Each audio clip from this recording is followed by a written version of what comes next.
you please stand for the invocation? Remain standing for the pledge to the flag. Father, we're thankful that we have this another opportunity to come before this body of people to discuss the business of this great county. We pray for your wisdom. We pray for your guidance. We pray for your leadership in our lives as we debate every issue that comes before us. In Jesus' name, amen. Pledge allegiance to the flag of the United States of America and to the republic for which it stands, one nation, under God, indivisible, with liberty and justice for all. Thank you. Be seated.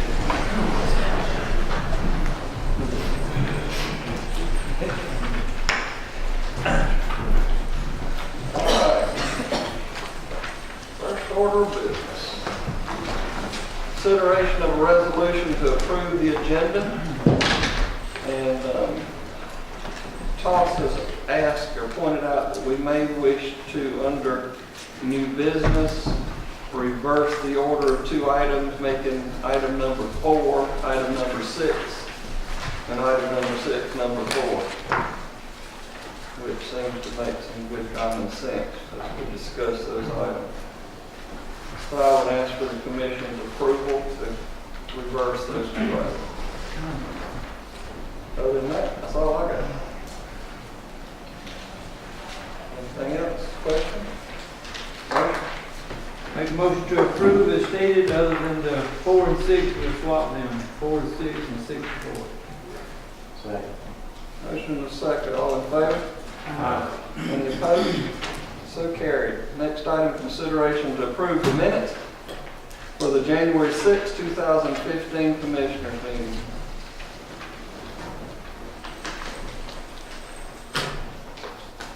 Any changes, questions, discussion? Motion. Motion to approve. Second. Motion and a second to approve as written. All in favor? Aye. Any opposed? So carried. Should be noted that public comment should be limited to the agenda items only, and that all correspondence and documents from this meeting, as are all meetings, are located in the clerk's office and on the Board of Commissioners website. Next item, consent agenda. One item, number 1, consideration to approve the second reading to amend Chapter 34, Flood Damage Prevention Regulations, Section 34.7. Without exception, I'll entertain a motion. Make a motion to approve as stated. Second. Motion and a second. All in favor? Aye. Any opposed? So carried. We have presentations scheduled for 5:30. We'll hold that until that time. First item of old business. Consideration to approve certificate of substantial completion for the new sheriff's office. Let's go there. The board approved the funding for the construction of the new sheriff's office last year, and the building received a temporary certificate of occupancy on December 1st, 2014, and the final certificate on December 12th. The architect and the contractor approved the certificate of substantial completion date as of December 3rd. This meeting was heard on January 6, 2015, and there was been some concerns the sheriff raised, and the board tabled that action at that time. Both the contractor is fine with amending the date of issuance to today's date. The sheriff has provided the board a copy of the letter that he drafted stating his support for the certificate of substantial completion. The county is holding $173,495, of which the November pay application is pending at $98,699.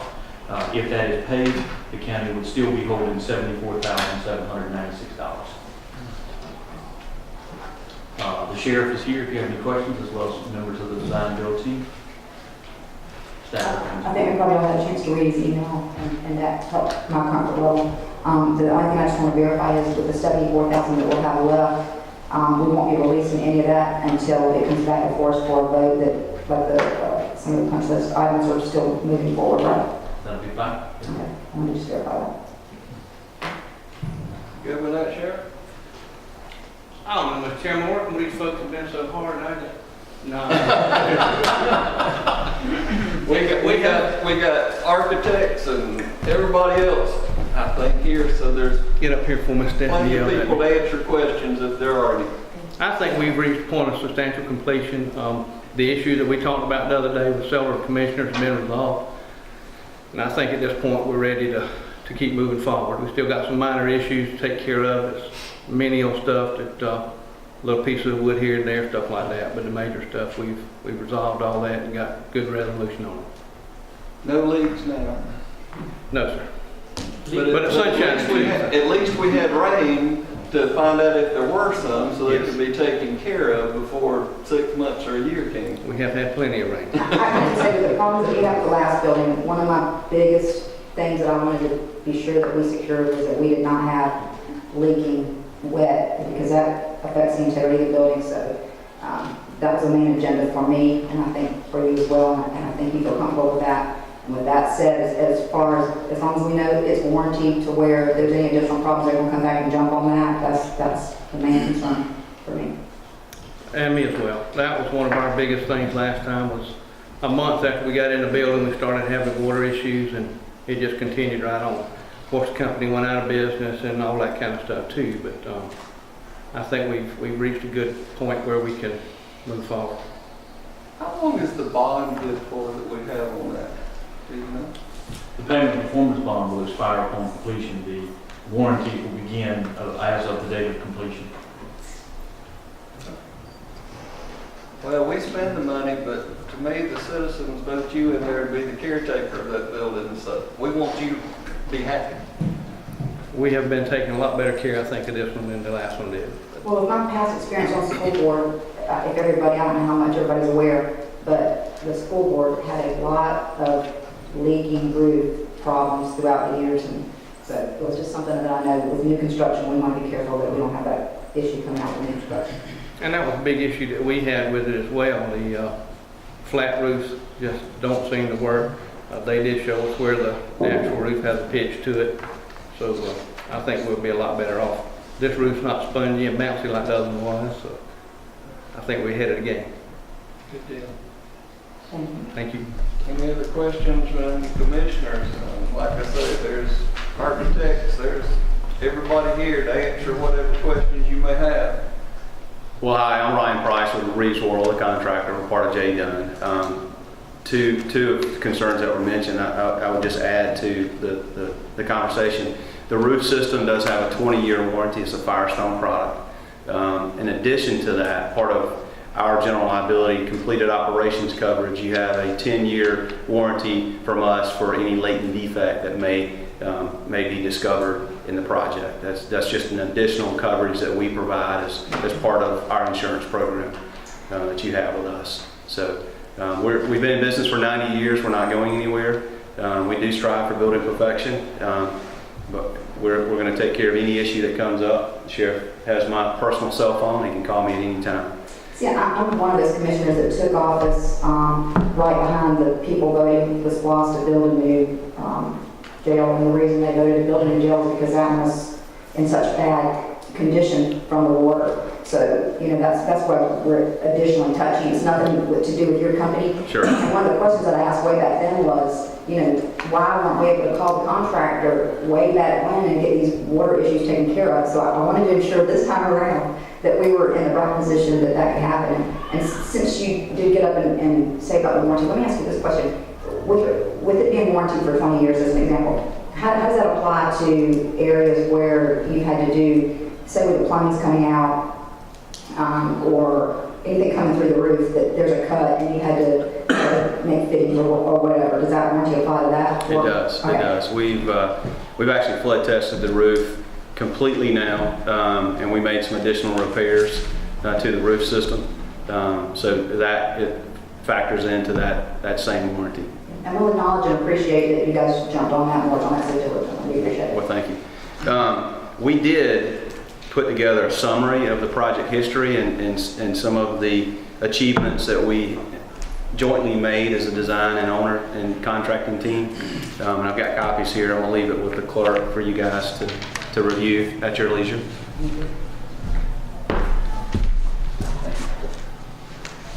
Thank you, sir. Thank you. we'd hate for it to leak and you become an occupant of the facility that you head with. I mean, Jerry Mike could find a way to put you there. I'm sorry, I didn't hear that. I said we would hate for you to become an occupant of the Yes, sir. facility. So, I would hate for that as well. there you go. Anything else? Motion. Make a motion to approve alternate number 1. Second. Motion, 2 seconds. I know where that vote's going. All in favor? Any opposed? So carried. Next item of old business, consideration to approve a resolution on the Joint Study Committee on Critical Transportation Infrastructure. This item table from the last meeting, there was an actual report that came out from the Joint Study Committee December the 30th, which was, our last meeting was January 3rd. It was just 4, 6, whatever day. It was just prior to our meeting anyhow. No one had a chance to look at it. We've given that report out to the board, but I don't think at this point anybody's really had time to study it and digest it. As staff, we have nothing, for recommendations to place in this particular resolution at this point until we know what we want to support. So I think at this point it's probably a staff recommendation if y'all just remove this from your agenda. In the future, if it needs to come back up, we can add it back. I agree with that. Well, personally, what I'm looking for is a resolution of this board to state that we're for the T-Splosh to come back for a vote. That's what I'm looking for. I mean, all of this other stuff, transportation board has a very, very hard job. All the gas taxes, all the issues of trying to find a way to fund infrastructure with the federal government cutting back, just they've got an overwhelming job trying to come up with. But for us locally, about the only thing that we can actually do is, I think, is to ask for some way for the T-Splosh to come back up for a vote. And that's what I would ask this board to do. So, Part of the issue from staff on that perspective, and I understand if that's what you want to do, the legislation is written in such a way that if it fails and comes back, it has to follow the initial schedule, which takes 2 years. And then the actual vote has to be on the first general primary, which wouldn't be until 16, I think, or 18 maybe. So 17, 18. It'd actually be 18 before you can vote on it. It'd be 3 years before you can even vote on it, just because of the timing of it. So the question would be, would the board want to support the original T-Splosh coming back or some derivation thereof, which is just a SPLOST type referendum that would, for the 1 cent sales tax? well, during all these studies and hearings that the Transportation Board held, one of the things was that if 2 counties, adjoining counties, wanted to bond together and form their own region rather than us having to get 12 counties on a large regional, that's something that they would consider. So I would just like some type of a hearing from this board as to whether that's something that we would consider. And if it's not, then there's... Yeah, there was actually legislation introduced in 2010 with that same track, and it never made it out of committee, I guess. It never caught traction at that time. Is that one of the things that the legislators are attempting to consider that came out of this study, or you aware? It's not in the the study on the Joint Transportation Committee's recommendations. That was not one of them. The only thing that they considered as far as that sort of thing was a statewide 1% tax, not a regional. I'd have to see how the resolution ended up being drafted out, but off the top of my head, hearing this tonight, I personally wouldn't have any problem supporting, typically I'm not going to have a problem supporting allowing something to go back before the people, where the people get to decide. And if we think we have something that would be advantageous or worthwhile for them to consider, I wouldn't have a problem with them putting it before them. And the theory behind trying to get adjoining counties to do it, as I understand it, is so that one county wouldn't wind up with an 8% sales tax and the neighboring county wind up with a 7% tax, which would be detrimental to the higher county. Well, you have that now with some of the districts that did approve these laws. But it's regional. I mean, They're still bordering counties. they're still bordering counties. You still wouldn't get 1 cent sales tax regardless of what it was.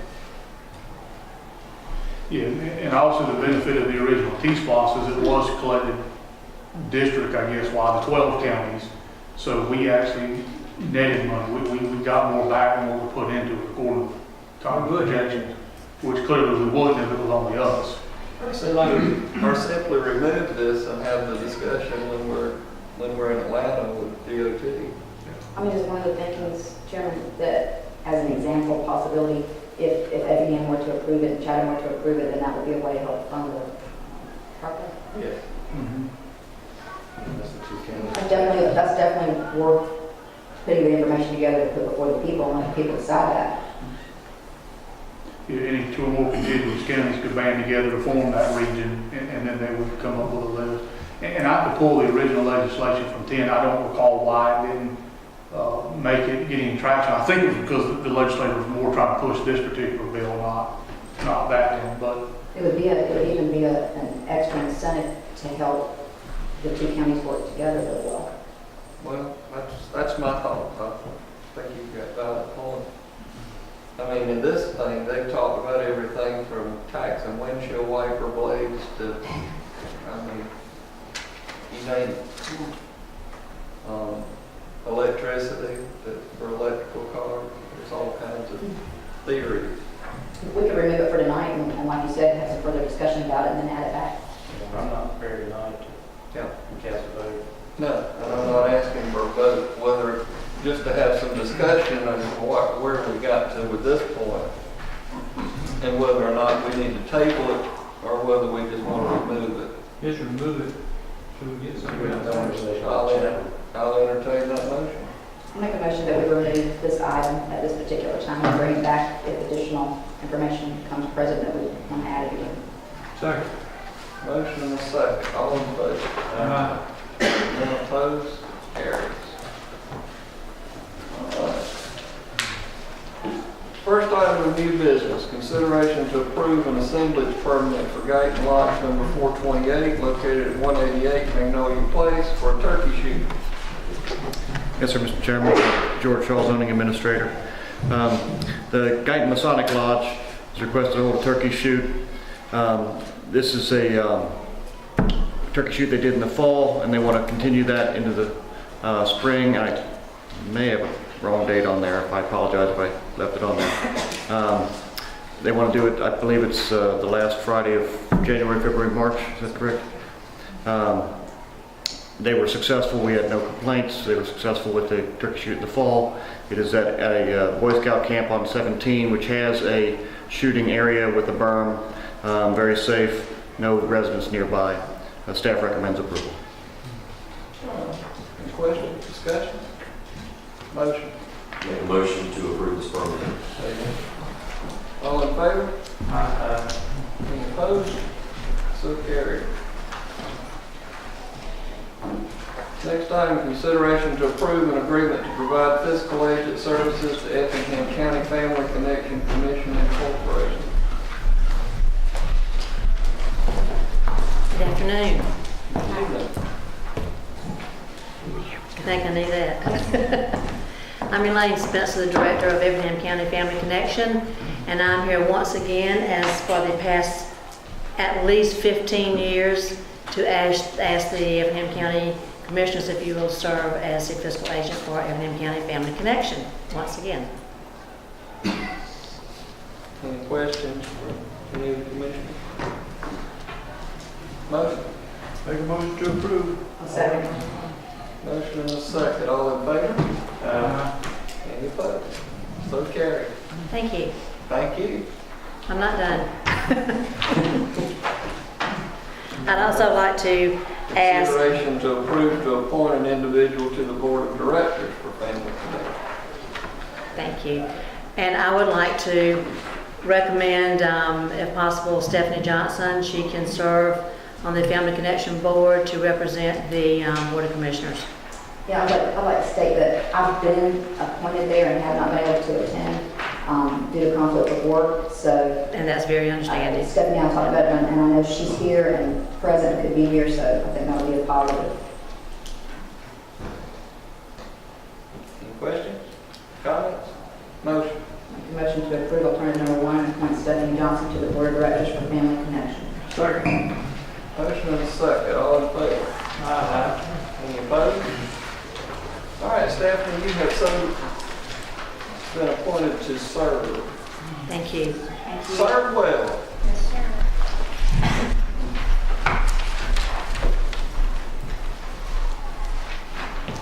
All right, next item.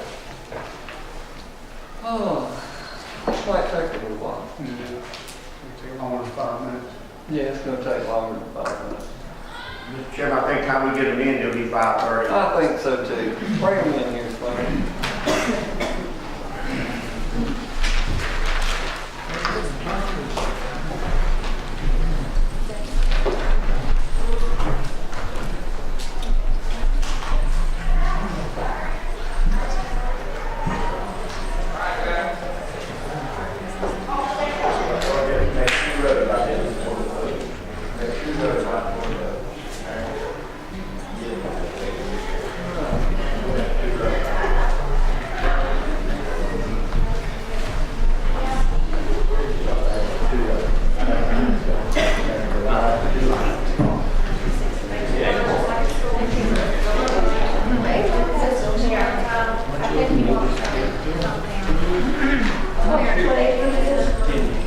Mr. Chairman, to say the least, we have a big group. We have 25. Come on, make room for everybody. So we need everybody out front, and we will like we did last time.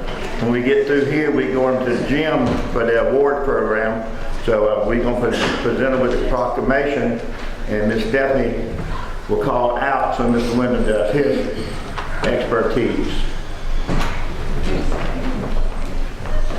You're saying a lot now, Claire. This must have been what I was practicing for. Yeah, we back up here. No side, Parrot. Come on in. I thought we might pack this place, we might. I think you will.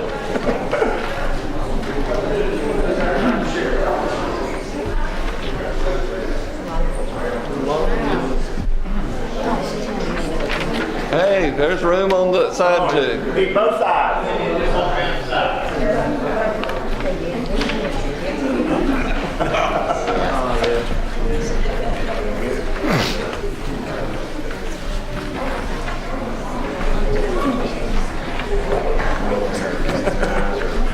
Like I tell you, it take 5 minutes to get her in.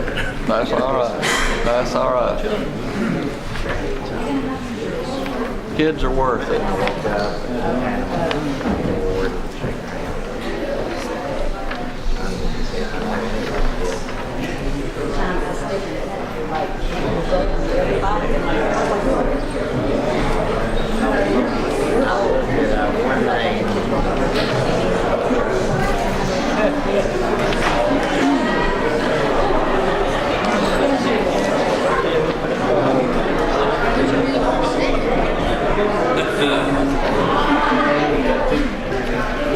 Okay, gentlemen, Mr. Wyndham.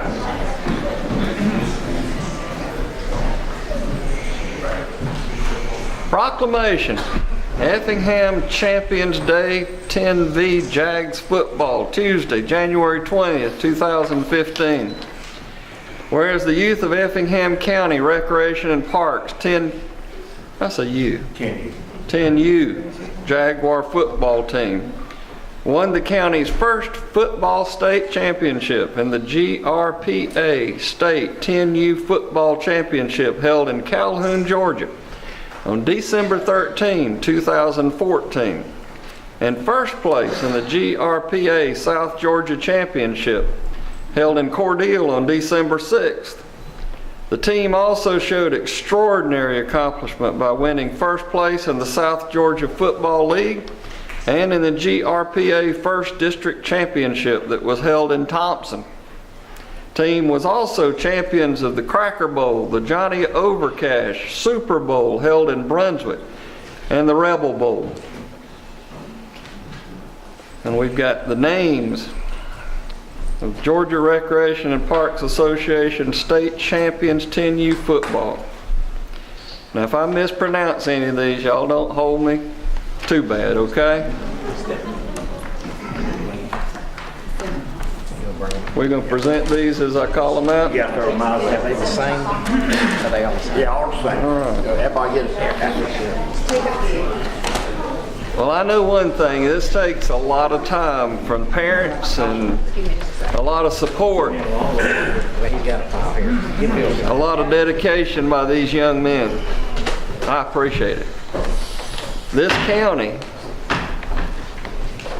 has probably just made the largest purchase of land, actually 3 purchases, for the purpose of continuing this program. So, this makes me proud to know that the taxpayers' money is being spent wisely. All right. Miguel Allen, correct me if I'm wrong. You won't hurt my feelings. Congratulations, young man. Peyton Beasley.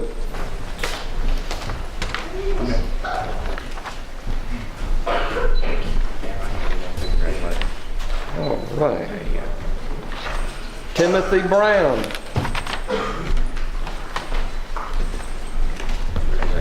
Mr. Brown.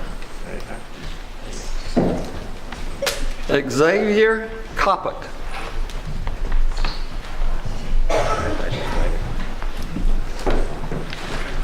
Cameron Edge. Y'all turn around and look this way, if you would. Cameron, or would y'all stand together so I can get a picture?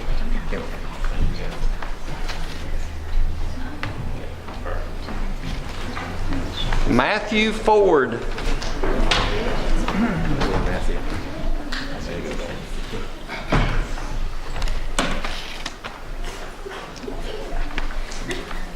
Tyler Griffin.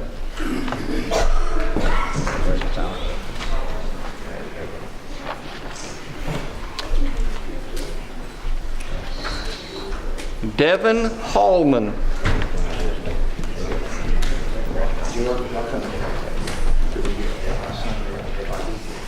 Rhett Heller.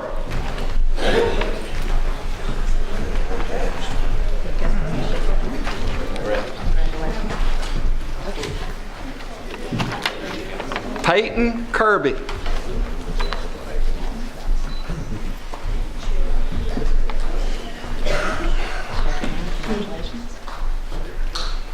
Joshua Klikakis. How did I do? Huh? Okay, I'm sorry. Sometimes I can't pronounce my own name. So.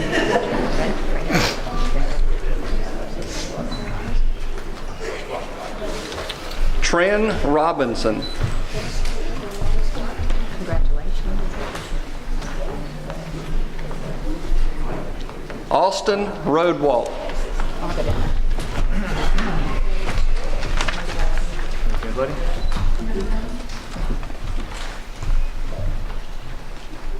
Blake Salter.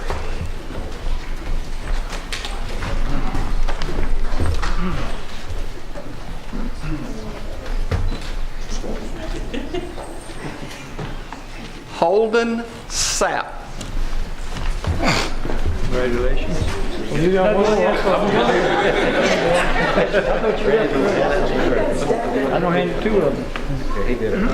Carson Spindler. Congratulations.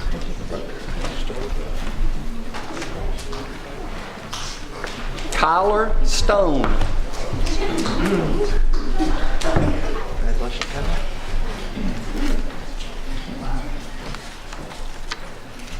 Mitchell Strickland.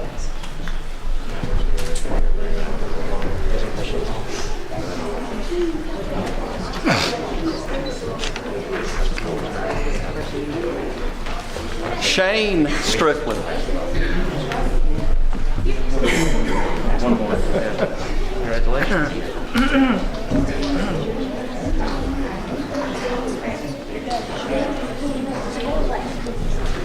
Ryan Trujillo. Tell me. Go ahead. Tell me. Huh? Trujillo. Okay. All right. You know, I think that's why we have vice chair. So that I can delegate things like this. Bryce Vanderhook. Or Hawk. Heck. Hook, okay. Congratulations.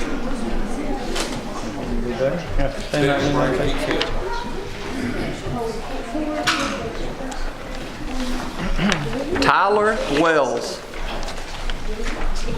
Congratulations.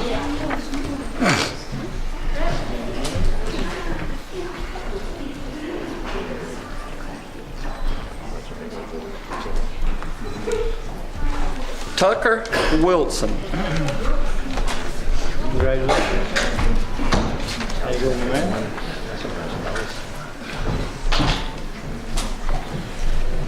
Graham Zeal. Thank you.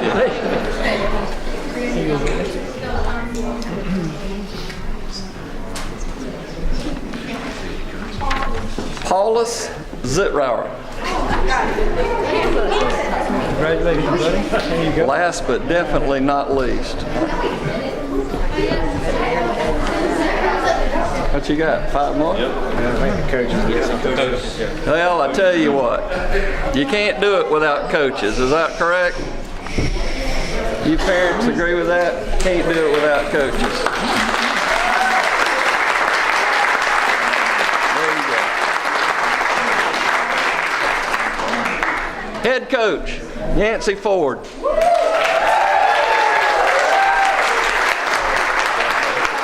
You know, if I didn't know better, I think they liked you. That's for the one.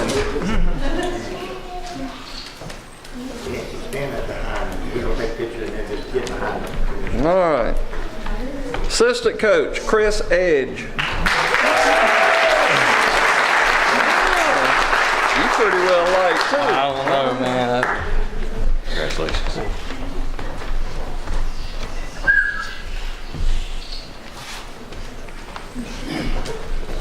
Assistant coach, Trevor Wilson.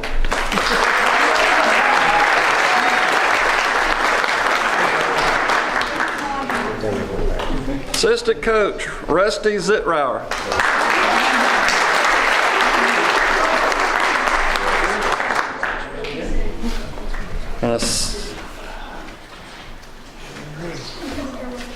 And assistant coach, Jamie Wells.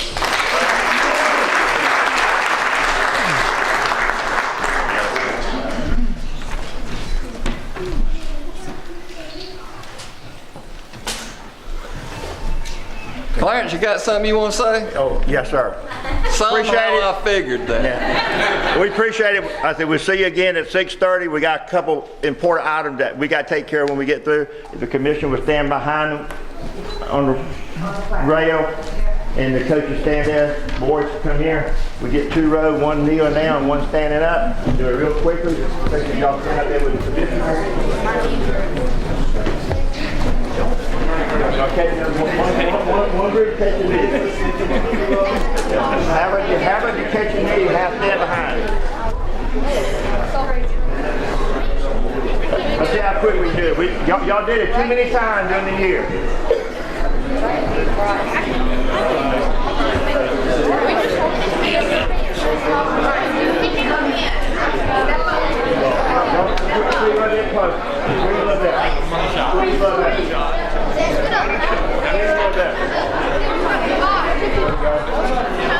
Commissioners and coaches, step up. Step up.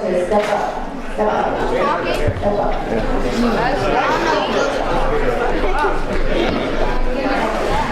But while we take a picture, we thank the county commissioner for what they've done and everything. And they've been super supportive, and we appreciate everything they've done for Effingham County and Recreation Department. Hey, don't put it in front of your face.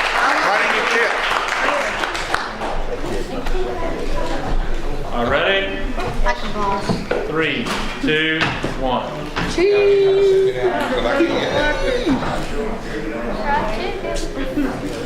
Kentucky Fried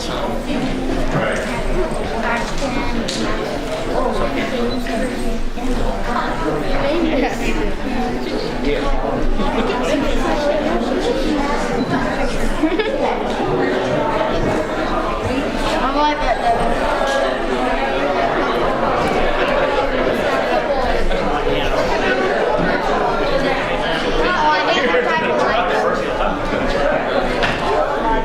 We can do that.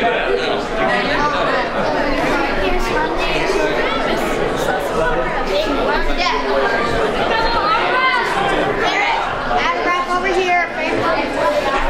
Y'all want autograph? Here, you can sit right here. Yes. Y'all want autograph? Okay, no autograph.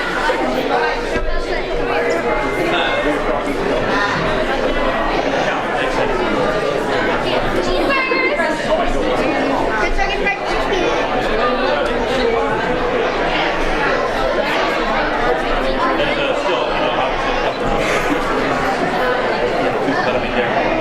She doesn't want to shop on them.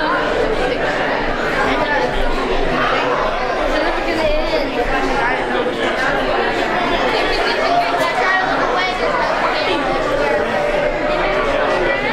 Yes, we do.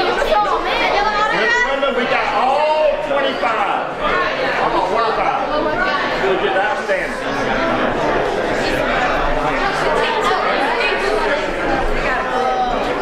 Your son to the right. Jags, you guys turn around and thank these commissioners for the opportunity.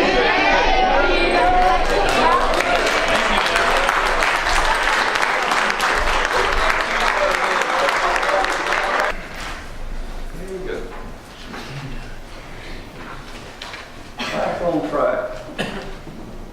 So we are looking at what's printed as item number 6 now on our agenda, which is consideration to approve the amended 2015 short-term work program budget for fiscal year 2014-15. Yes, sir. As you know, each year during our budget time and several times during the year, we go through with y'all what is currently in our short-term work program. And we thought it prudent with the different items that the board has approved lately to go back through that process with you. What you will see is our original new project estimates that were 2013-2014 with several different changes to them. The last column that you will see is proposed December 2014, which should be the 5th column over. And then you will see this on the 6th column, the new project estimates. And so what we did was we went through the current projects and the things that the board has approved in the last 6 months and rearranged that funding based on our actual cost and the proposed items that the board has in their discretion directed. We went through, and I'm not sure exactly how much detail you want to get into, but we basically went through and aligned the current projects in each one of those areas. And as you know, we have broad categories. We have public buildings, recreation, roads, equipment, drainage, and technology. The major revisions that we did were based on those within the fire discussions recently, within the direction of the board with the purchase of the recreation property, and the phases that we know will be called upon in the next few years with that, along with our roads and our equipment for the discussions that are going on with fire and how we do that within the next several years, then our drainage and our technologies. We just wanted to give y'all an overview of that along with our cash flow. What you'll see is in the first columns after the new project estimates, you'll see year 1, year 2.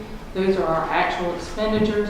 And as you see, year 3. In year 3, you'll see that we need almost $17 million. You will see on page 2 a recap of how we intend to get there. You will see that we basically had about $500,000 still in our jail fund, along with our impact fees, along with our SPOS funding, less our payables at the end of the year, gave us about $12 million on hand. We then expect to receive in SPOS funding about $6.5 million in each one of those years, along with BOT money and jail fees that we take in. Those items all together will help us to fund this list of current projects. Some of the major pieces that we have rearranged, of course, in this have to do with recreations and roads. And what you'll see is that we do have basically about $2 million currently for recreations, plus another 3.8, which tailors into the phase 1 that you will see of the current master plan for recreation. In addition to that, we currently have reworked our roads, and you will see that currently we have about $3.9 million in year 3 for expenditures. We've expended about 1.2 of that already. We have about $4 million in road projects right now that we anticipate need to be done. Of course, we can't do all those, so we'll be asking y'all to give us direction as far as the actual road projects we'll do in this current year. We think that we'll have about $2 to $2.5 million that we'll be able to spend towards that. Then you will see year 4 and year 5 tailor off. It is quite aggressive as far as our actual overall structure and funding.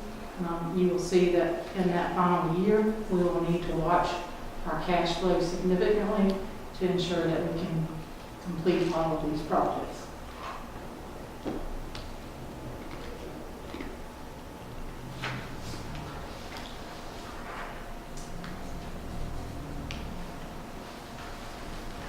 This is a lot on 2 pieces of paper. Yes, sir. On the equipment, Todd, you mentioned that water and sewer may need a truck, a piece of equipment. Does that need to be on here? Potentially a full of pumps? That is something that they've had a need for a while, but I think there's other alternatives we can do. One of the things we've done is ask Flight for a proposal for just maintenance, where they would come by, they would pull them and do the actual maintenance on the pump on a periodic basis. And they've given us 3 different quotes, different levels of service, if you will, on that. Another idea is we just go rent a truck or a crane when we need them, and either one's cheaper than purchasing a $30,000 vehicle. I just remember having that. Yeah, it is a need, but I think there's other ways that they get doing that, same objective. You will see that in this, we did have at least a partial amount, which is about $27,000, which would not cover necessarily the entire piece of equipment, but somewhere thereof. Yeah, utility crane. Yes. Line numbers under equipment, utility crane, 27,000. That is what that was for. That was, I didn't even see that. Yes. But again, it wasn't a whole truck, that was the crane to be mounted in, it was a train on the body to be done on an existing vehicle, but rather than spending that, I think we would first like to explore some additional options of ways to do that. The SPLOST revenue income is based upon what we've been receiving the last 2 years. The SPLOST revenue that we're currently doing is about a 12-month average. Our current SPLOST figures are roughly about $597,000 average. At the 6.5, that calls for about $540,000 a month. So we have a little bit of play there should it be an issue.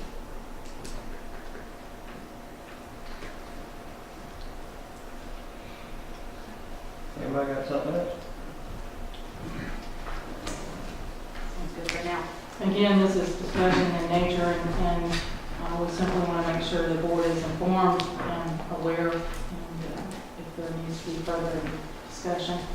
And again, painting with a broad brush, I think what we're trying to get at is in buildings, our recreation rather, you notice there's the 2 million and 3.8.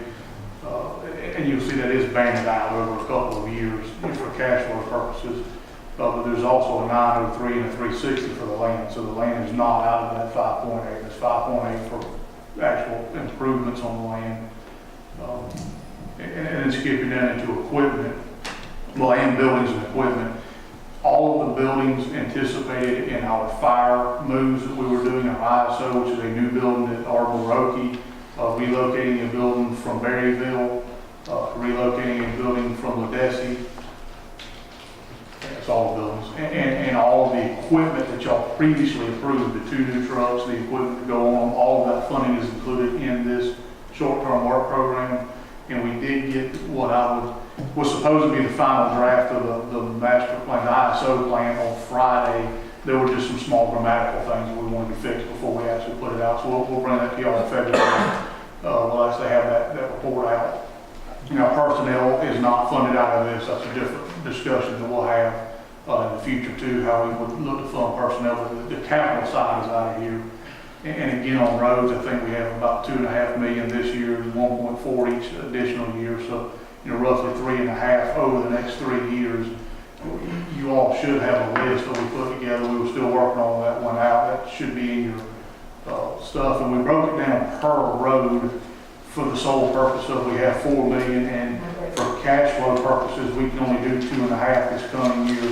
That's just the way it's for cash flow. So we can't do this entire list at one time. Well, we just have to prioritize it. Yes, ma'am. So we would appreciate some prioritization on this. The other thing I'll point out, there's a cost per mile column in here. The reason we did that, typically in the past, we'd be $85,000, $90,000 a mile for just a typical resurfacing. As you can see, many of these go over 200. The reason simple, they should have been done a long time ago. So instead of just simply resurfacing, there's a lot of crack repairs, there's some deep patching.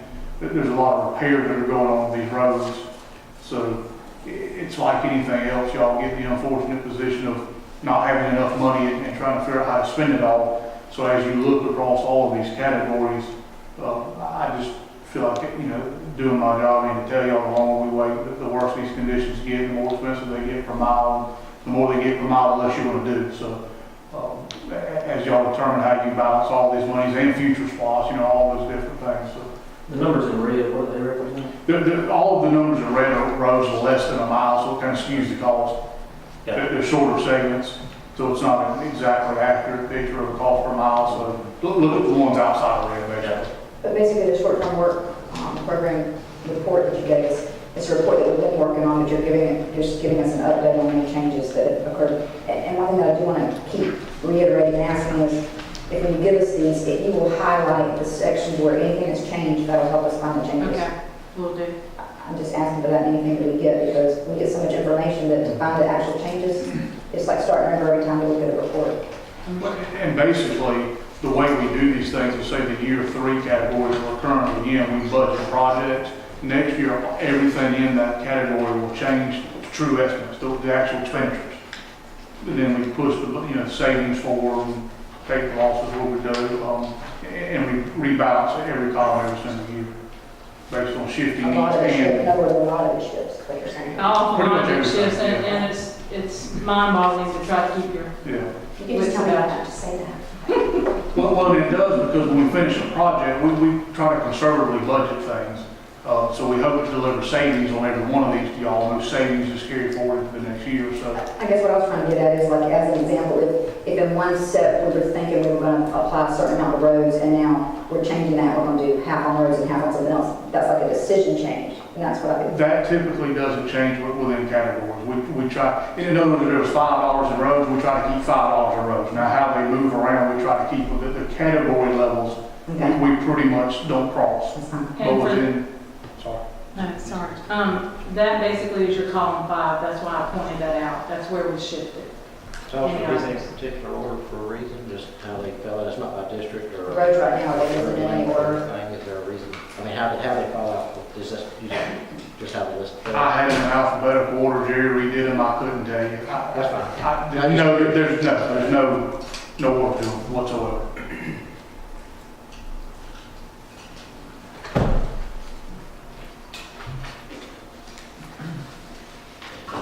But for right now, you're looking for approval of the short term.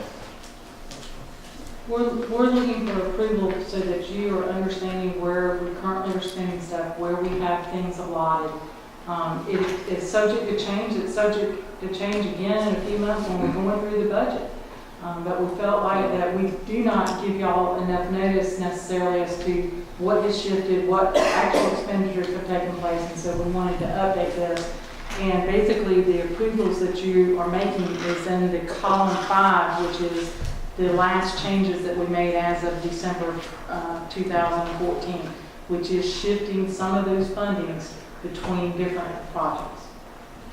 And yes, sir, I'd answer it this way. What we're asking for your approval on is within recreation, y'all want to spend $5.8 million on improvements. You've already spent the other on the land. And then this is why I want to flip these items. And when we get into recreation master plan, we'll tell you what you're buying for that $5.8 million basically, which is a whole separate approval, the approval of that project. Same thing on the road. We're asking you to approve the funding that's in there. And then we'll ask you more particularly what roads do you want to do in a separate approval. Maybe next time you print it, will you print on, like, whatever's one page now, make it 2 pages so we can read it? This time, like, it's not just, can't read it on reading glasses. So line 1, column 1 is already spent, gone, just for our information. Column 2 spent, gone, for our information. Column 3 is where we think we're going to be this year. That's correct. And has everything contained in it that this board has already approved and given actual, saying we are going to do this. Yes, sir. It's a good update to have. And this is just basically a 50,000 foot overview of where we're headed when we're starting to. We thought it prudent that, given the changes and some of the things the board has directed in the last 3 to 6 months, that you had a clear view of exactly where we were funding wise. All right, any other questions? Can I have a motion? Make a motion that we approve alternative number 1 and approve the short-term work program as presented. Motion and second. All in favor? Any opposed? So carried. So the next item will be to consider operation to declare a house at 1752 Georgia Highway 21 as surplus for the sale thereof by sealed bids. That being the house located on the property that we acquired for recreation. That's correct. The house is approximately 1,700 square feet. We believe it can be moved, so we'll offer for sale by sealed bids. You should have a new resolution which has a little bit more description for the property, and there's as well as pictures, just so we were abundantly clear in our resolution since there's no identifying numbers. Staff recommends approval. When I've had to get the last, will there be a specific time where they want to look inside? There will be, yes, Or they sir. have to request? Okay. It'll be when we advertise it for bid, there'll be a specific time that representatives of the county will be there. Now, we gotta get some keys to it at some point. Yeah, I didn't get into it. We have to get access. We gotta get access to the property, but yes, to answer your question. I don't think there's. Sounds like a training scenario or something. But Looked at these pictures and it really is, wow. I've had 2 calls and 1 personal person say, what y'all gonna do at the house? I said, we're hope to surplus it tonight. So I just want to be sure when it's decided and whatever, I want to be sure that the people that's contacting me gets notice. If you'll get us their information or send it to Fiona, she'll make sure she sends it directly to those individuals. So we don't have a date yet or when that? No. From here, it'll go to purchasing. Purchasing will make the package. Purchasing will send it to attorney. Attorney will review it and we'll advertise. And you put in the papers? Yes, sir. papers will our website, yes, sir. And we have a surplus sale for the recreation equipment, the old X marks and things. And that inspection date is Thursday, When is it, Thursday? 4 o'clock. In theory, is what I'm telling people, it's probably going to be 60 days before. Yes, something sir. like that. I would think that'd probably be safe, Okay. 30 to 60. Well, be- Anything else? Motion? Make a motion to approve alternative 1. Second. Motion and a second, all in favor? Aye. Any opposed? So carried. Next item, consideration to adopt the Effingham County 15-year comprehensive recreation and parks plan.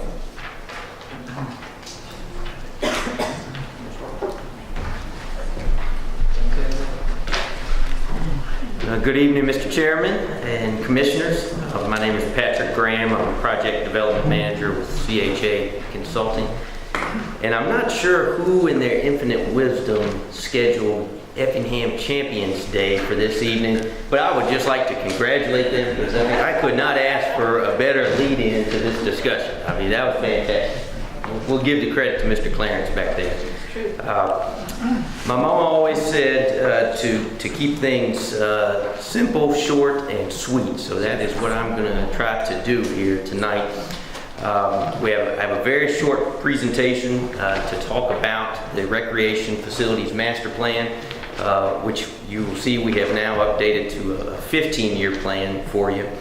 And just to quickly recap the process that we've been through over the past 6 months now, actually I couldn't believe it was that long as I went through it, but we began with an inventory and analysis of your existing facilities and worked very closely with Mr. Clarence and his staff to do that. Then did a needs assessment and compared your facilities against some state and national standards to then come up with some recommendations. We had 2 very, very productive public workshops, and out of that came up with an implementation plan for what our recommendations are for the next stage of growth of your recreation and parks department. So what you see on the screen is just a quick summary of our implementation plan and the recommendations of the final master plan. And we've got it set up in 3 phases, and the recommendations here are focused on a new centralized park. And obviously that sinks in well with the 3 parcels that you've already purchased, and so we've got a great location, and now we've got a plan to develop that parcel. So phase 1 will begin with a 5-field pinwheel or wagon wheel, however you want to describe it, similar to what you have at Sand Hill Complex. That will include 2 large baseball fields, 335 foot, and then 3 smaller fields. Those will have, of course, sports lighting, batting cages. There will be a central press box and restroom concession building. There will also be adjacent to that, there will be a maintenance building for Mr. Clarence to store his equipment. We'll also have a centrally located playground that will be ADA accessible. Of course, a lightning warning system, which is very, very important to our young folks out there using the facilities. And then a 2-court gymnasium facility. So that's all packed within phase 1. And you see the budget total there, just about $6.3 million.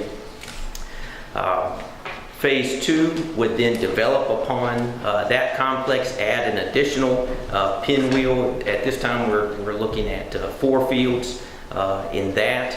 That would all be 225 feet. Some more batting cages, as well as 2 rectangular fields, 1 for football, 1 for soccer, another press box facility, some picnic pavilions.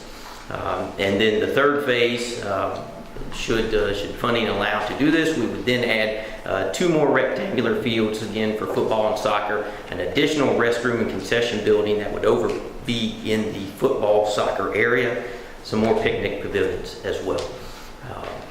So you see the budget numbers on those. Again, phase 1, 6.3, about 5.8 for phase 2, and 2.5 for phase 3. So those are our recommendations based on the input that we have gotten from you, the Recreation Board, and from staff in terms of their needs and what we think will make a good facility, particularly with Phase 1. If you go to the next slide. Do we have that slide in this package? And if so, do we have it? It is not in your package, I can give it to you. Okay.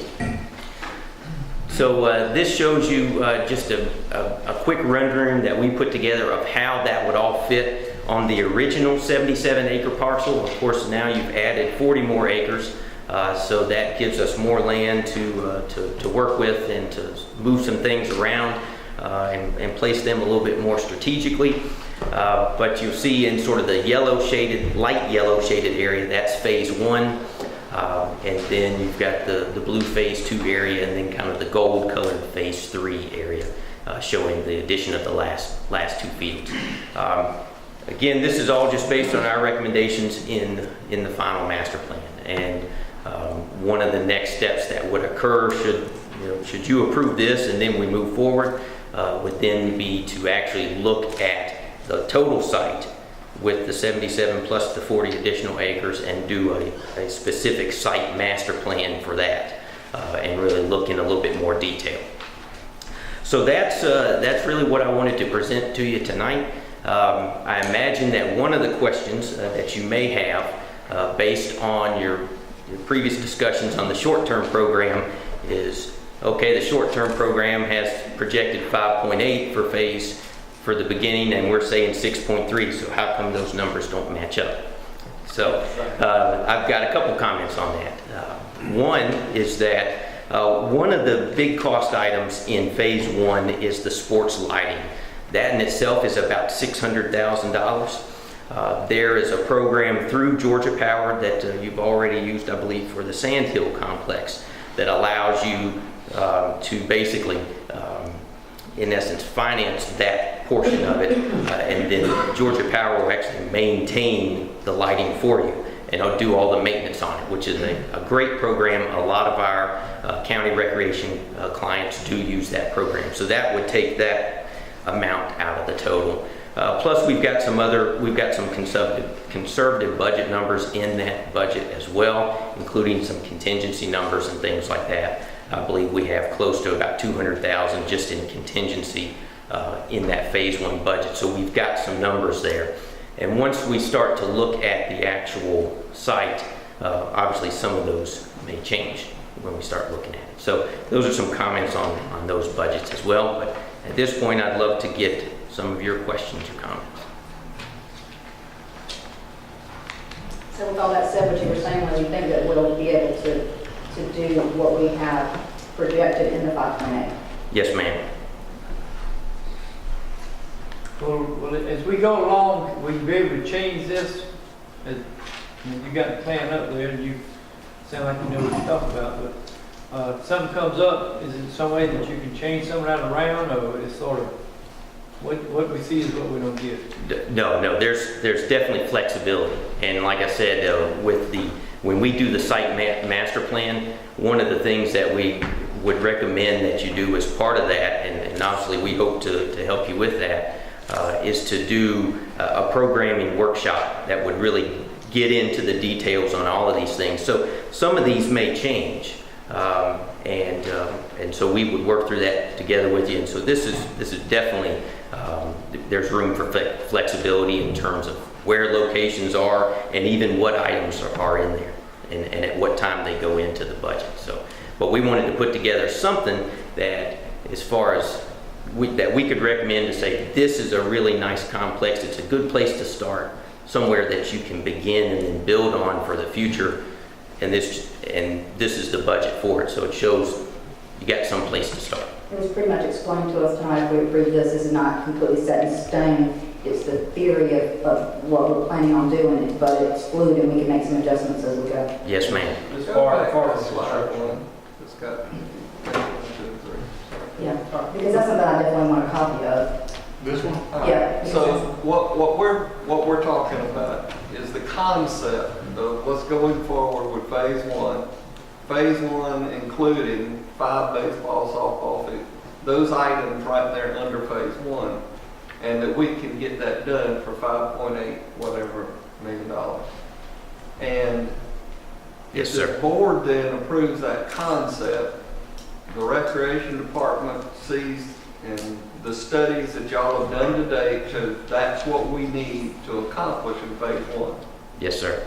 Now we've got a piece of property that's not shaped like the first 70 whatever acres was. We have 2 additional pieces.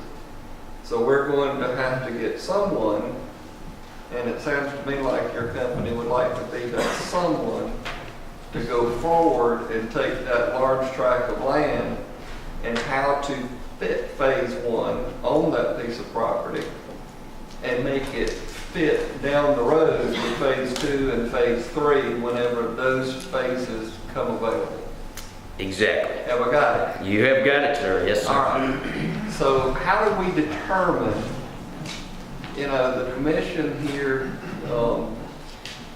approved a budget for y'all to get to this point. Where we are with that number, I don't know unless somebody tells me. But in theory, to go forward with your company, we've got to get somebody to do phase 1, right? Yes, sir. In other words, what's the additional cost for? Can you tell me how much of that 5 point whatever million we're talking about if your company goes forward? But before you answer that, Patrick, I would hate for him to answer that question in here if y'all are not certain you're gonna allow him to do it, because if we do bid this, he's then exposed his number. And I only caution that, do what you want, but I mean, it's, What is the current situation about bidding, considering that they've already it's changing because we bought additional land? well, if you go backwards, what we originally bid was the 119 facility. CHA was a little bit on that. We entertained it. I don't believe we ever actually issued that contract. Let me rephrase my question, if I may. The 5.8 whatever million dollars, does that number include y'all's fee for preparing the large master plan? Yes, sir. Yes, sir. And I will answer it this way. When we prepared the budget, we included a line item in the budget for what we call soft costs. And that includes survey, geotechnical studies, design, permitting, That's your fee. construction administration. It would cover any of those non-construction, hard construction related numbers. So that is all included within that budget. In the 6.3, that's up there. I understand. So it's my understanding that we, as a board, could simply choose to continue down this path with your company. Or we can decide on a master plan and we can let this thing out for bids again. That's my understanding. I'm willing to defer to our council. However, in my way of thinking, y'all have put a lot of time and energy, and I have been very happy with the product that I've seen y'all come forward with. I would hate to change horses myself, and I'm just telling y'all. I think y'all have been very helpful. I think you have worked with our changing environment, and I think y'all have given good information. But in order to ask this commission to keep going down that path, I pretty well know kind of how much fees cost. So whether or not I've not given that number in public, I would sure like to know it, so I would know whether or not this commission needs to be bidding. Well, I guess a part of what we're hearing is that you're saying some of your work, like soil work and things like that, is already included in there regardless of we had never bought yet additional acreage or now that we have. That's already included in there, but the only thing that would not be included already, and correct me if I'm wrong, because I want to be sure I understand, is the redrawing of stretching these things out on the larger land. Is that correct? No, that would be included as well. It's included as well. Yes, So sir. there is no additional, you're saying to us then, there is no additional cost if we approve this as far as moving forward, you're just going to make a design change at no additional cost. Is that what you're saying? In terms of all of those, the master plan and design, that is all included within that phase 1 budget. Okay. Yes. The way you put it. That's good. Yes, exactly. And your staff has, in their infinite wisdom, has already asked us to prepare some budget numbers, which we have done and submitted earlier today. I don't think they've had a chance to look at them. All I will say about that is that our number is even less than what we originally estimated. Is there something we need clarification on? Do you feel like, Thomas? Ma'am? Is there something we need clarification on? Is it in here? No. Okay. I heard you. But obviously, on behalf of CHA, we have thoroughly enjoyed working with you and the Recreation Board, and Mr. Clarence and his staff. It's been a fantastic experience. And obviously, we would love to keep working with you on this. Our teaming partner, Husky Bell & Young, is also here, and they would love to be able to continue working on this as well, if that be your choosing and decision. So, but tonight, I think the key item is completing our current scope of work, which is delivering this master plan to you and hopefully getting an approved final master plan, and then obviously we would love to take the next steps with you on designing the first phase of this park. I think it should be noted that we hired CHA to complete a recreation master plan. This is a planning document. So just because we approve this planning document doesn't mean we're going to implement every phase of it or everything as it is. Like Commissioner Lopez said, things will change as we develop a conceptual master plan for the site-specific plan. This vote tonight is simply to approve or not approve the 15-year comprehensive rec plan as presented. That's correct. And basically, this is what we're approving. Right. Phase 1 at 5 million, whatever. The other thing that's important to note is in the comprehensive 15-year master plan, there's recommendations for in doing the needs assessment. So there's recommendations for our current facilities. As you can see, we've got 5.8, that number is 6.3.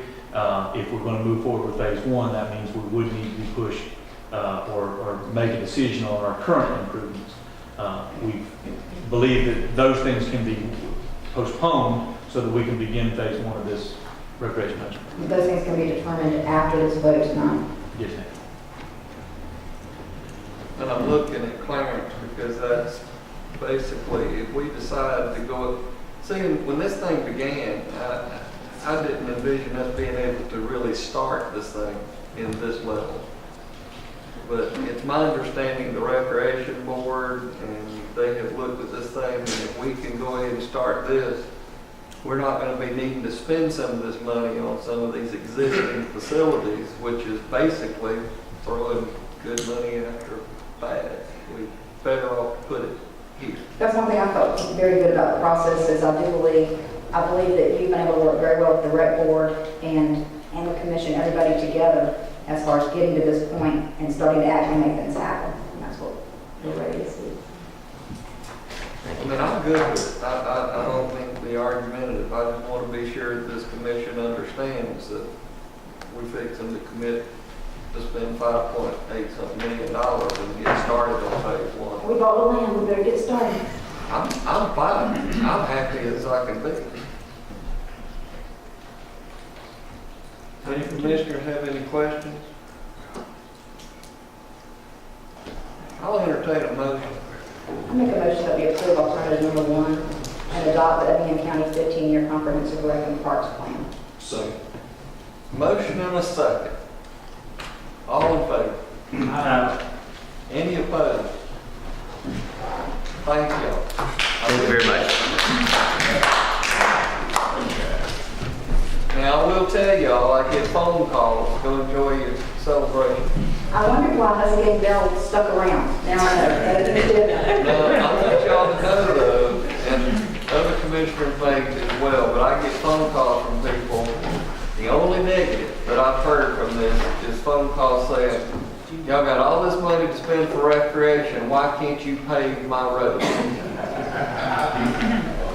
They don't understand the taxpayers vote for SPLOST. They vote to do certain things with the money they approve. We just can't take money and pave everybody's road. You see the turnout from that one ball team. I don't know, how many ball team players have gone there? You think all the ball teams and all the support? Well, the Effingham County Comprehensive Plan that was done several years ago, the primary thing in that comprehensive plan that we've never been able to actually get to is that most people in Effingham County agree they want improved recreational services for their children. That's right. And it's big in Effingham County. When you heard the hospital report, the benefit was we have a young employee county. Middle age 30, middle age 32. This should have been done 10 years ago, Yeah. at least. Well, Well, we wouldn't have anything to do. but thank you, commissioners, for that vote. I think that's the most positive thing that I have seen happen on this board. You can write that. All right. Let's see, let's shift around. All right, we're down to 7. Consideration to approve the annual service delivery payments to the municipality.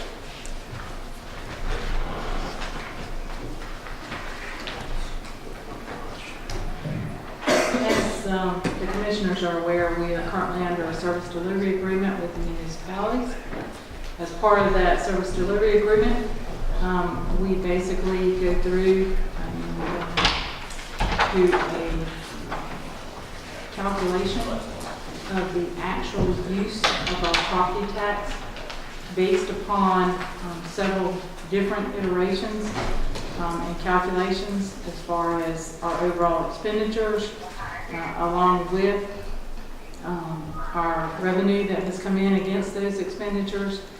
We prorate out our information technology expenditures across all of our funds, including our special funds, along with our administrative cost. With those different iterations, we come to a basis of how we used the property tax, which is collected for use with the county, that is also derived from the cities. In that calculation, we basically then go back and look at the digest overall and take those percentages of the digest regarding Rincon, Springfield, and Guyton, apply those percentages to the overall dollars that were used, and then calculate a payment back to the cities for recreation and roads. This is the annual reconciliation of that based off of our audited statements.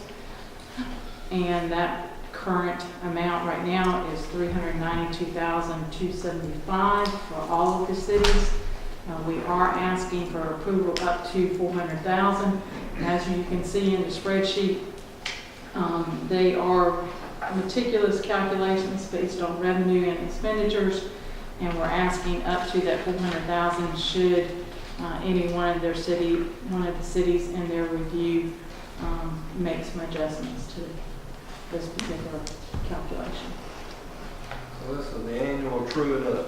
That's correct, sir.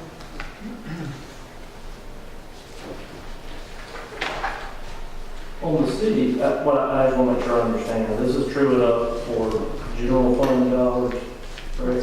That's correct. What I don't, because I know Springfield and Guyton, on the recreation, do they don't provide recreation services. But I thought those come from general fund, but am I just totally misunderstanding that? Based on our service delivery agreement, the agreement was that because the county has both, let's see how to word that, both duplicated and non-duplicated services, okay? And then we would go back and pay a percentage of our roads that we actually use in property tax, since we have a property tax that is based off of the county and city that's applied to both, that we would go back and take the percentage of the cities that is collected that is used for those purposes and actually reiterate that back to the actual cities. So exactly which services that they provide versus us, I don't necessarily know that we get into that. It's based off of the actual agreement itself. You're saying, as an example, even though they're not providing service in rec like Lincoln does, they're collecting a tax. And so we're taking a percentage of that tax. Is that what you're saying? We are using property tax to pay for a percentage of what the county does. That property tax is also collected for the cities. Therefore, since the cities have their own roads department, since the cities have their own recreation departments, we are paying a percentage of that back under service delivery. So if they didn't even have any recreation, we still have to pay them that money That's back, right? correct. I mean, that's, That was- Yeah, I just wanted to make sure I was understanding. Based off of the service delivery that was negotiated, and Elizabeth may can chime in here, the service delivery negotiated the fact that we would make these payments back on behalf of what roads and recreation dollars we expended. It's confusing to me because it makes sense to me, and I understand it. I understand we're complying with an agreement, but Commissioner Kibble might have brought up a point about if that agreement makes a lot of sense in that area, because that doesn't sound right. Yeah, because if I'm hearing right, we're providing service and then giving them some of the money that we should be using because we're providing service. And nothing against, I mean, it's Because it makes sense to me as an example, like my grandson right now lives in the county, but he's playing basketball in the city of Lincoln. So that part of the service delivery makes sense to me. They're providing service to some of the county residents, so we're paying them back for that. I get And that. vice versa. they use ours. Some of the city residents use county-related roads, related recreation. So it's a true up of that. So, this was just one of those items within, that negotiation that was decided was a duplicated service, okay? And that we would pay a percentage of what we use in property tax back to the cities based off of their digest that contributed those funds. I can see on the roads, every city in the county has roads. But in recreation, I just don't see it. And I understand that has been negotiated and that was done. That's a valid point. You know. Yeah. You can always renegotiate. And I don't know if we did that for a reason of something, some other area, but sometimes that I happens. know. You know, like give and take. I know, it's all in negotiation. How often do we renegotiate? 10 years. Every 10 years? Yes, sir. And I cannot tell you the exact, I think some of you were in those final days of the negotiation. I wasn't in most of those negotiations, only at the very last, so I can't tell you all the verbiage as to, why that was negotiated the way it was. I don't think this is the way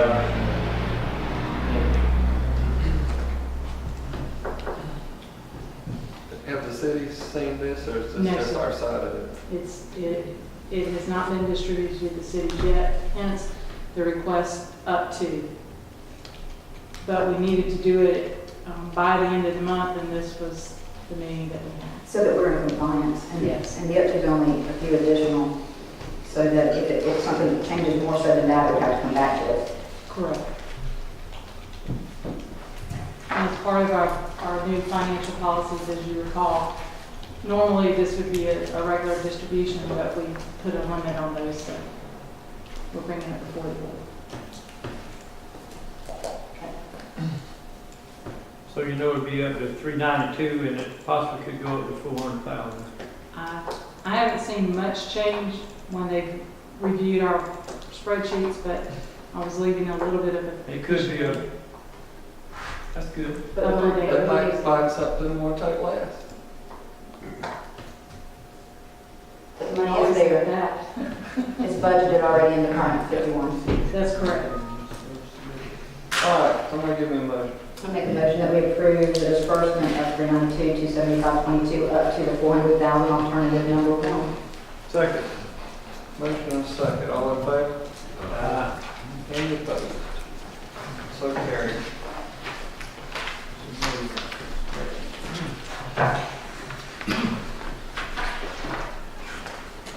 Consideration to approve the disbursed funding to Effingham Hospital. As this board knows, through several discussions this year, we now have an MOU with the hospital regarding the mechanism for actual true-ups of the funding and contract that the board has with the hospital. At that time, we basically put into process that we would do an annual true-up within 30 days of the end of the year. We have requested from the tax commissioner's office a review of all of the disbursements that they have made for this calendar year, and asked the hospital to review that. They are in agreement on those two figures, which leaves currently $542,794 for the current annual year of 2014. I also put within your packets a listing from the tax commissioner's office of the current outstanding tax of 2014, which I believe was about $542,000. One second. 529. 529, okay. And I said that it didn't. Well, I thought the 529 is a disbursement she's asking for, but I thought it was supposed to be that the, Oh, yeah. yeah, the money coming in. 529, 542. Yeah, yeah, Got it back. yeah. So in other words, if some shortfall in the 542 owed to us, if she's unable to collect all of that, then we'd have to make some kind of adjustment. That's correct. But we should have more than enough to cover it.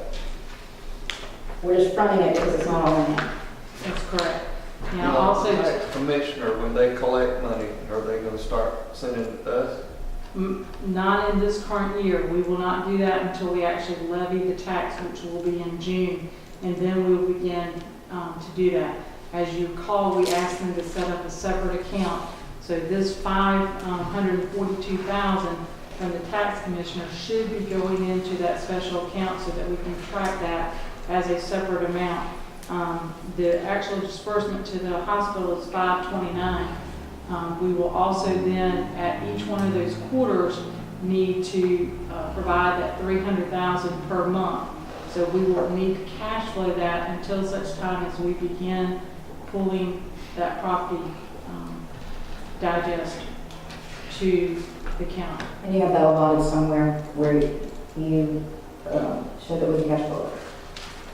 I believe that currently, right now, we have, based off of the financial statements that you have in front of you or in your packets, we have enough in our general fund to cash flow that, yes.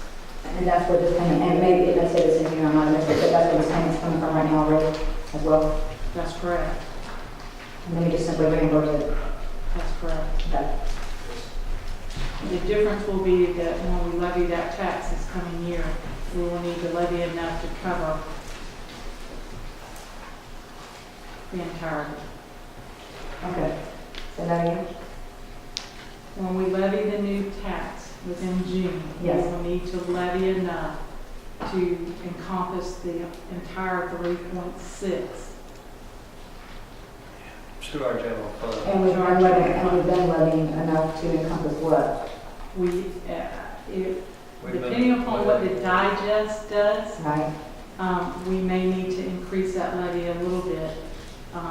And it was like 1.97 or something like that? We were, if I recall correctly, the last time y'all asked me that in the budget, we had calculated we would be somewhere between 200 and 400,000 short, based off of the levy at the 1.977. If the digest did not go up? So if the digest did not go up. Okay. I'm sure the digest won't go forward. I just want to make sure y'all are aware of that now. And it's 3.6 every year. That's correct. For how long? I mean, The entirety of the agreement, I believe, was 30 years. years. That was a 30-year agreement. 30 years. It was a 30-year agreement. And the way it's stipulated now, Jamie, is that we are supposed to, if that doesn't come in, then we're supposed to give them that $300,000 concurrently each month. So we will need to wait on that property tax to come in, but we will be funding that. So that's why I'm saying there will be a cash flow. However, Ms. Norma Jean Morgan did just do a presentation over the hospital for us in which she showed what their financial structure is and showed that they're one of the few hospitals, smaller hospitals, that is making a profit. And she does include the funds that she's receiving from the county right now to help make that profit. She was real clear about that. But she did say that they're really getting close along to where their goal is for us, even though we have contracted that we will pay that if needed, that it's their goal to make it not needed. So we're hoping that she's successful in that. I don't know if we'd ever see that, it sounds good. It's a good goal. Well, if you recall, there's also clauses in there that once they begin to have their fund balance increase, that we can revisit those figures also. Yes, absolutely. Well, this disbursement is something that the commission has already basically approved, but this is to formalize and put out there to the public that this amount is needed at this present time to keep the commitment we've already made. That's correct. All right. Motion. Make a motion that we approve alternative number 1 and approve the disbursement of $529,4363. Motion and a second. All in favor? Aye. Any opposed? So carried.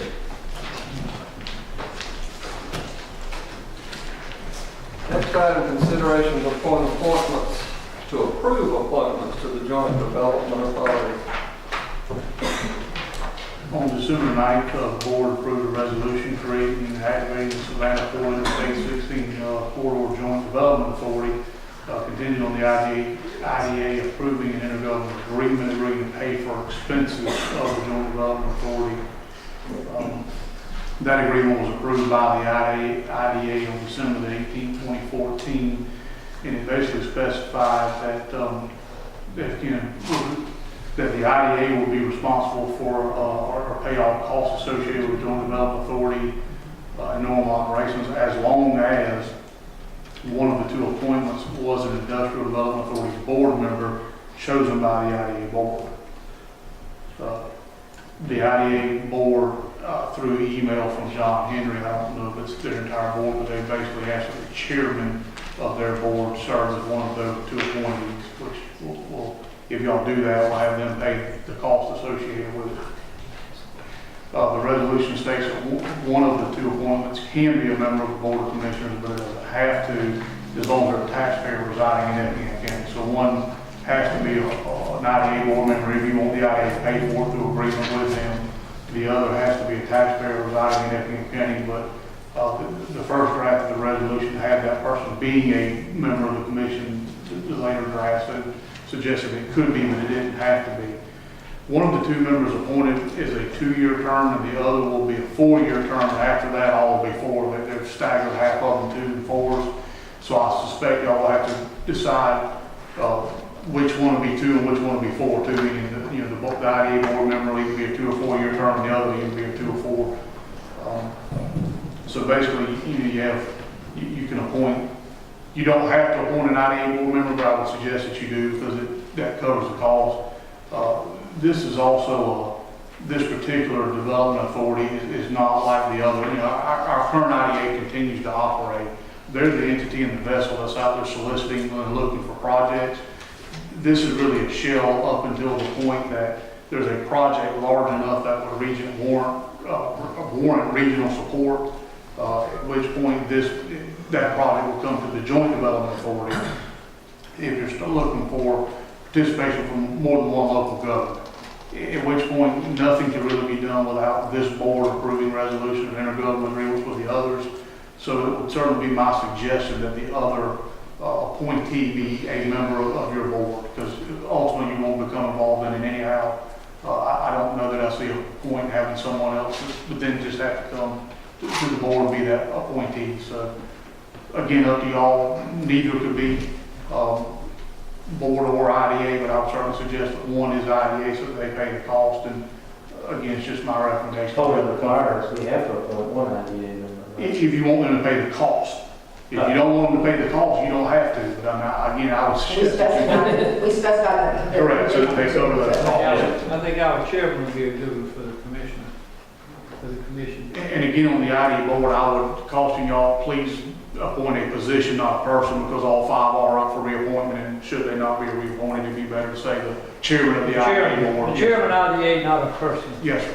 Yes, sir, and that's what they've asked for, is to be the chairman of the IDA board, and then, So as long as we appoint somebody from the IDA, then we won't have any cost in this whatsoever. yes, that's correct. Unless there's something that comes up that we're putting money into, which this board would have to approve that intergovernmental agreement, you would have no cost that you don't further approve, let me put it that way. That won't In other words, they can't come up with something like a mill or some of this stuff on. No, sir. So we've got to okay it, we don't have to okay it if we don't want to. Correct, that's Okay. correct. And Stephanie did reach out to the other 3 jurisdictions, and I believe all of them either have done an IDA member and a board member or intend to do so. They just haven't voted on it yet. And she'll tell me when I'm incorrect in my statements. He is correct. They also appointed a member of the board. Of their commission, their board of commissioners, Right. and the other being Bullock, Chatham, and Bryan. Thank you.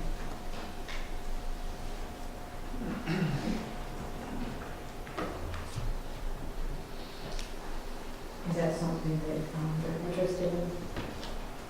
Chairman? I have no problem with it, like,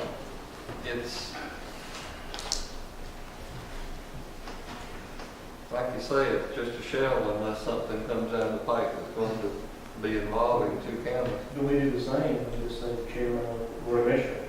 That's what I would do. I might not be here for you.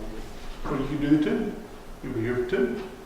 And again, I don't know, it's up to y'all. I'll assume that the resolution is silent as to which of the 2 appointees is 2 and 4, but one is a 2-year term and one will be a 4-year term. So y'all may want to decide that for yourselves. If it's the chairman of this board and the chairman of the IDA, which one's going to be the 2-year term and which one will be the 4-year term.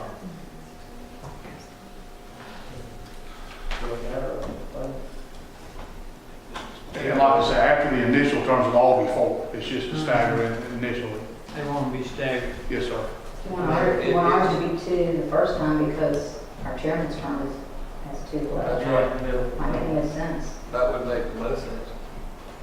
The chair of the IDA may be a week, a year. It's hard to say. It's hard to say. But if you do that for 4, But if y'all don't mind making that as part of your motion, I would appreciate that.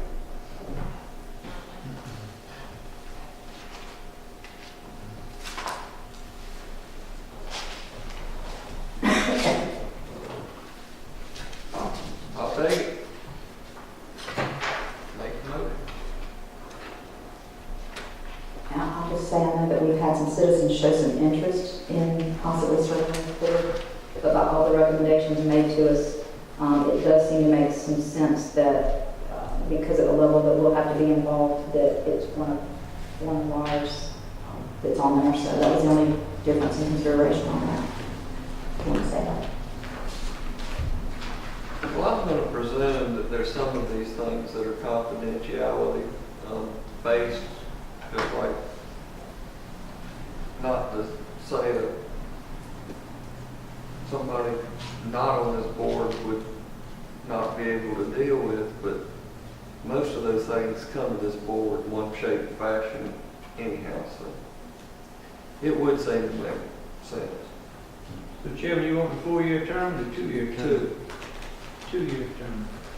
yes, Because after that, it turns to a 4-year term. yeah, And Yeah. he's going to be here for 2 years, so it kind of makes That's what I'm sense. saying. that would make the most sense. Yeah. Okay, do you want a motion? Go ahead. Anybody else have any? I just want to be sure. I'll make the motion that we approve staff recommendation and approve the chairman of the Industrial Development Board for the 4-year term and the chairman of the Effingham County Commission for the 2-year term, for the first term. Second. Motion and a second, all in favor? Aye. Any opposed? So carried. Next item, consideration to approve clerk travel for continuing education. Nothing else to say. You said it all. You just want to be smart all the time. It's more than all the time. All right. Continuing education board with certification. It's February 15th through the 17th. at the UGA Center in Athens. Well, we want y'all certified. Now, this is a requirement Yes, to be certified, Yes. not a requirement to have the job. that's right. And how much longer, what is the certification process? How much longer? You know they're actually working on it because so many people have been complaining. It is a 3-year process because the classes are only held in February and September of each year. But like one week of training each one of those years, Yep. yeah. And you've already completed one. Yep. And why they can't do this in April when they have the meeting in Savannah? I can take a class. Usually last year I did get one in during the conference in Savannah. But it still is just one out of 22, I think it is, maybe 24. They don't offer enough classes at that event, you know that. So you have to have 22 classes to become certified. And the city works, They do. But it's through a GMA program. Yeah. It's yeah, not. but that's. But it's done the same It's time. done. It's municipal and county.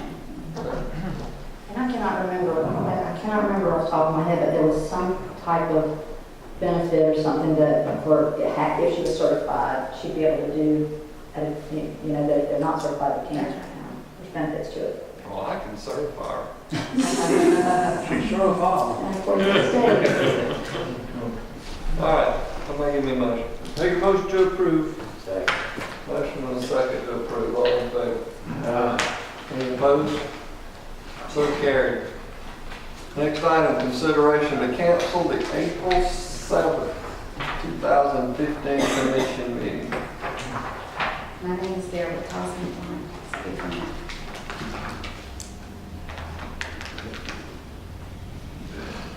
Because Toss is going to be visiting Mickey Mouse. That is actually happening at that time, but more importantly, let's not focus on that. That's the week that our spring break, so for all the people that have children and want to spend time with them, we're just trying to look out for the family atmosphere. and I assume we're talking about canceling it now, and then if we determine that we need to get another meeting in, we can add on. We can always Yes, ma'am. have a special call. Special call meeting. Along with it. I would like to see us get to where we only have one meeting. That's in committee reports. I know. Doing a lot better time-wise than we used to. There you go, but I missed tonight. That's all. All right, somebody give me a motion. Make a motion to approve audit number 1. Motion and a second to approve, all in favor? Any opposed? So canceled. All right, that is our last item of business. We have 7 minutes, can we get committee reports in? Or do you want me to start with commissioners and see if anybody else has got something? That's fine. You can start with this.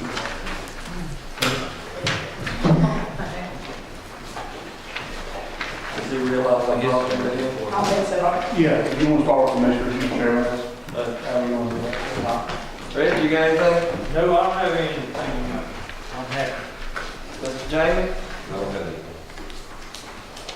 Keith? Yes, sir.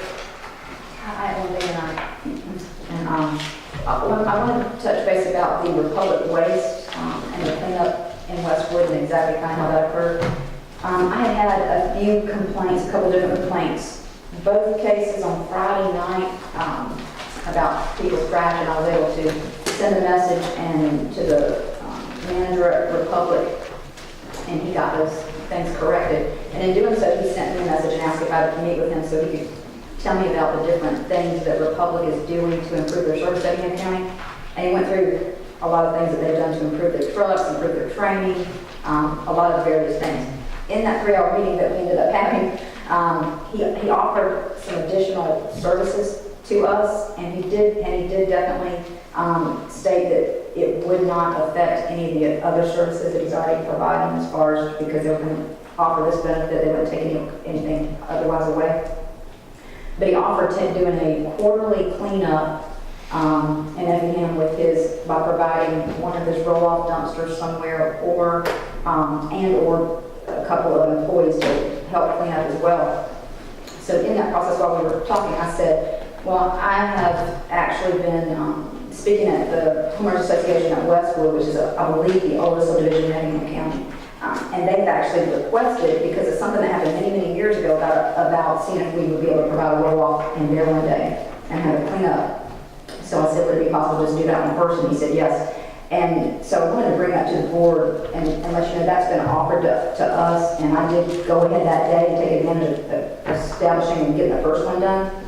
But if you guys don't have an issue with this, one thing that I think we can do is, while he's offered to do one quarterly, which would be for a year, since there's 5 districts, what my suggestion would be is that we ask him if at no additional, so that if no, as long as nothing else is sacrificed, would he do 5 a year? And let's break it up by district and just each take a turn in having a choice in where we're able to benefit a different district, so that we are sure all the citizens are benefited. And when we did the Westwood, I did ask that day that we do Highway 21 from Westwood to the main entrance, and I thought that was going to happen because in my way of thinking, that was a way to benefit thousands of customers that come up that road. That part didn't get done that day. It may have been an oversight, but at any point, if you guys are good with that, we could have staff try to arrange that or whatever. Any kind, you put any kind of trash you have in it, or it's gonna be? What he allowed in this case, typically, I think they've got a sign where you don't want to put batteries or anything that is like an EPD violation. And he did state that normally you can't put tires,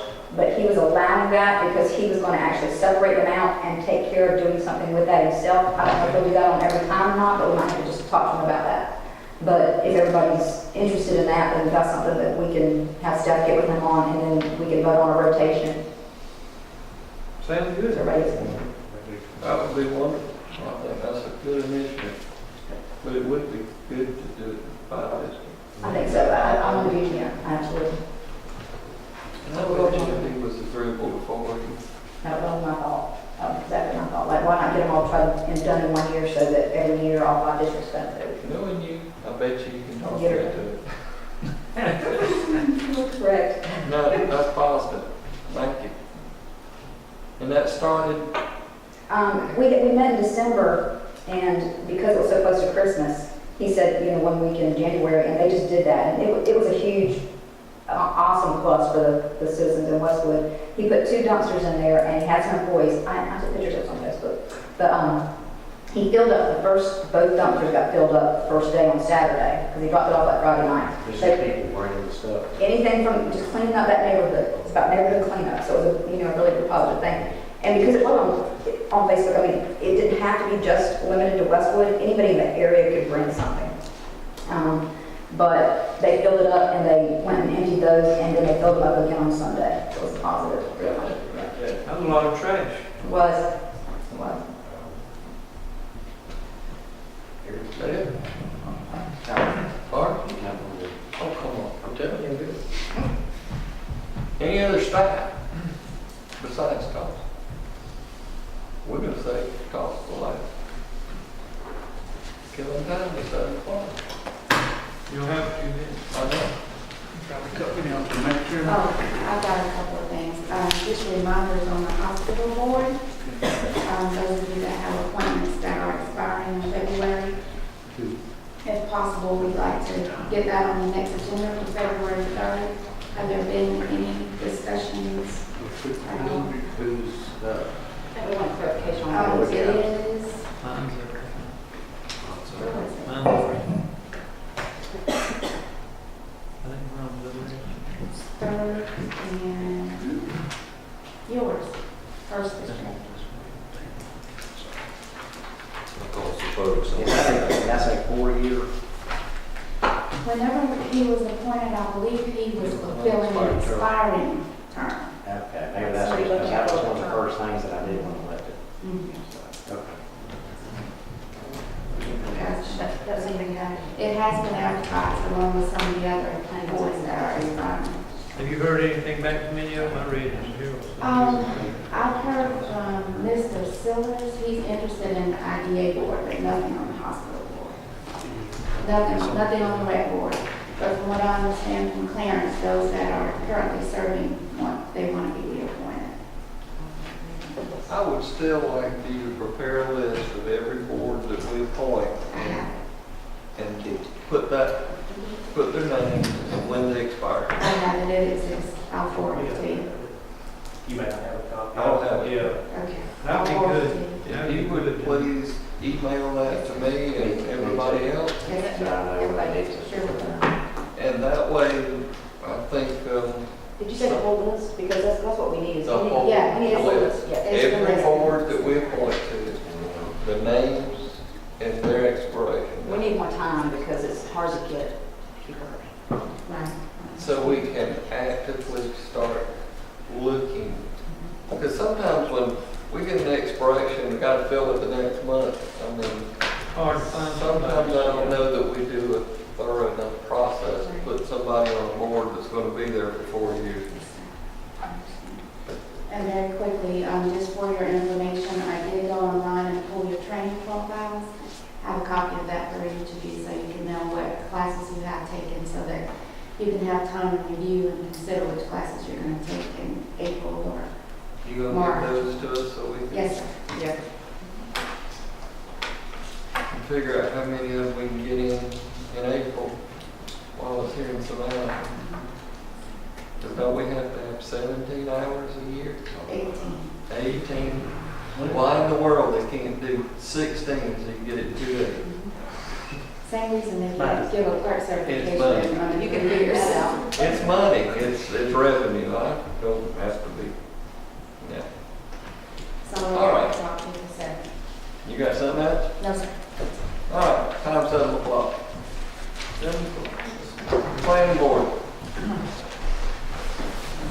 First item, planning board recommends approving an application by William Hopper III for a variance located at the corner of Central Avenue and 3rd Street, map number 330A, parcel number 27B and 28B in the 1st District. Yes, sir. As most of you are aware, the community of Melbourne was platted long before most, if not all, of our rules existed. Most of the lots are non-conforming lots to our current ordinances and the ordinances of the health department. In this case, we have 2 adjoining lots owned by the same person. They combine to make 0.88 acres. The current Effingham County ordinance and the health department ordinance requires 1 acre of good soil for a well and septic.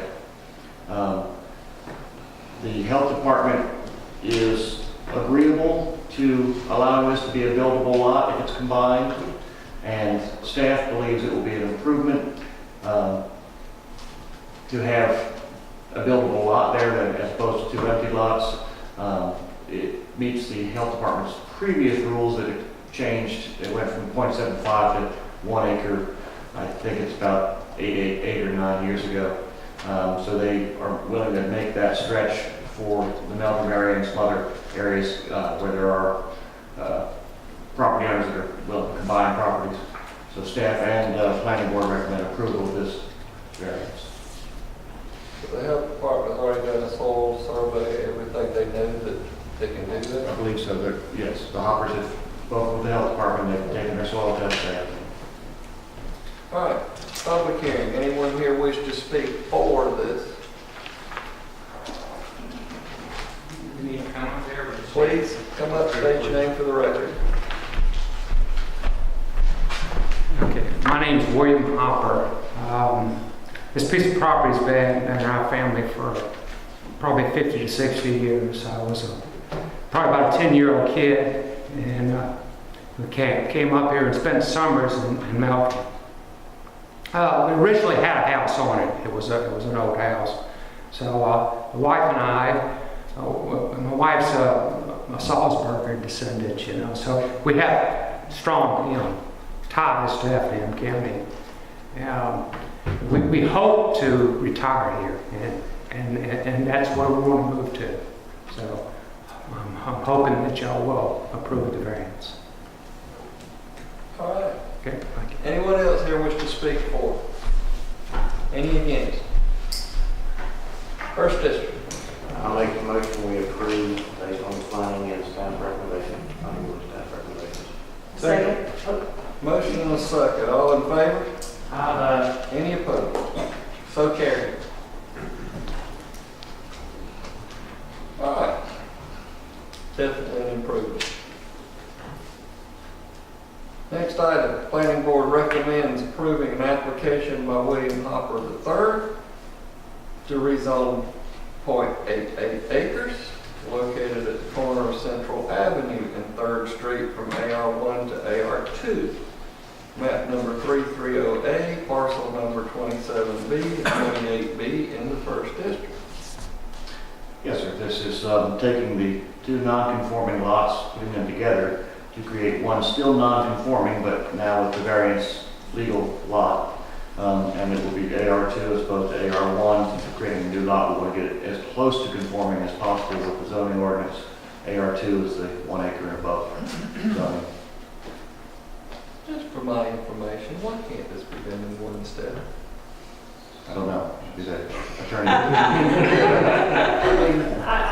I think they need to be two separate items. I've always understood that a variance and a rezoning have to be two separate items. One seems to be predicated upon the other. Yep. And I presume that y'all are for this as well. Okay. And a public hearing, I presume no one here wishes to speak against. 1st District.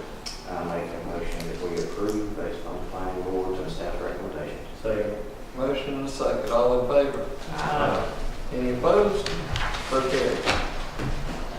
Chairman, the advertising requirements are different for the two requests. That's the That's reason? why. Okay. What'd you say, Anna? The advertising requirements are different for rezoning versus the variance. Oh, So I think they are two separate Okay. requests, but I think that's the real reason that they're separated out. But will you still have to do with different items just because you advertise them separately? Not necessarily. They have 8 different requests. But I understand. We don't charge them twice. You don't charge them what? No. Good. Yeah, it's basically the same amount of staff work. And there is a small extra advertising fee that we assume. And y'all understand by our rules and ordinances, there will be a second reading of this, the first meeting of next month. Then it becomes official. Well, we need to attend that. No, sir. You're welcome to come, Not necessary. but it will be put on a consent agenda. Just wanted to be sure you understood. All right. Are we going to look at, that possible I wish we consideration would. on the agenda? Once a month. It's on the list. That's We're okay. getting there. Okay, it's good enough. All right. That concludes our planning board. Ready for me now? I think we're ready for you now. You have your monthly fire report attached for the month of December. And you also have a quarterly report from EMS. Just wanted y'all to know if there's anything you want to see differently, please let her know. She'll tell her report. ACCG spring session of the Lifelong Learning Academy is coming up. It'll be held March 12 and 13 at the Legacy Lodge at Lake Lanier Islands. You have in your package the list of courses being offered there for you to look at. You have your training now, so you know what to sign up for. And the deadline to register for housing is February the 9th. So please let the clerk know your plans so she can get you registered and signed up for housing. Basically at the same time, there's a leadership institute going on. That's the 12th through the 14th. It also is at the Legacy Lodge at Lake Lanier Islands. And same deadline for the housing on that one. And as a footnote, completion of this is required for core certification, which Mr. Deloach should be the only one. I'm assuming all the rest of y'all have done this at some point. This is being offered again twice more this year. It's at the bottom of that sheet. It will be offered again in December and July. July will be at Lake Blackshear in Port Eel. In December at Evergreen Marriott in Stone Mountain. So you don't have to go to this one, but you got to go to one. Forward to the sheet.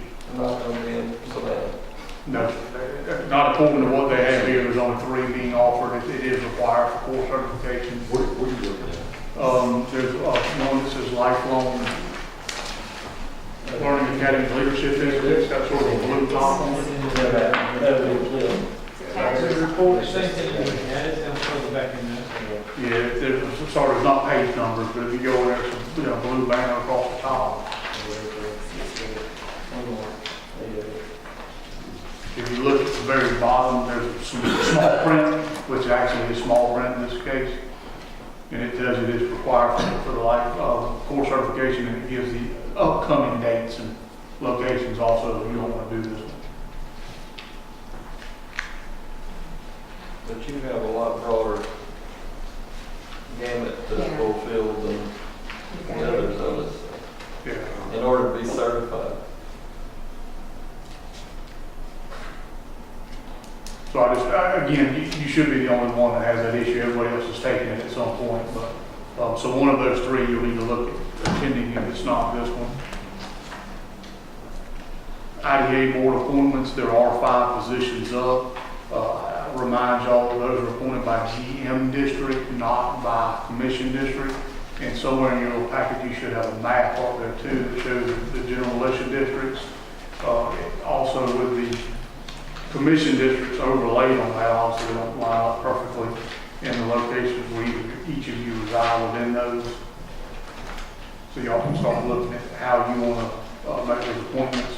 I guess in the past it's been done, 1, 2, 3, 4, 5, kind of a clockwise motion, but. Just as a point of reference, if I'm looking at this correctly, none of us actually live in the 10th GM district or the 12th GM district. Is that correct? Correct. You have 2 in the 11th, 3 in the 9th, and 1 in the 1559th.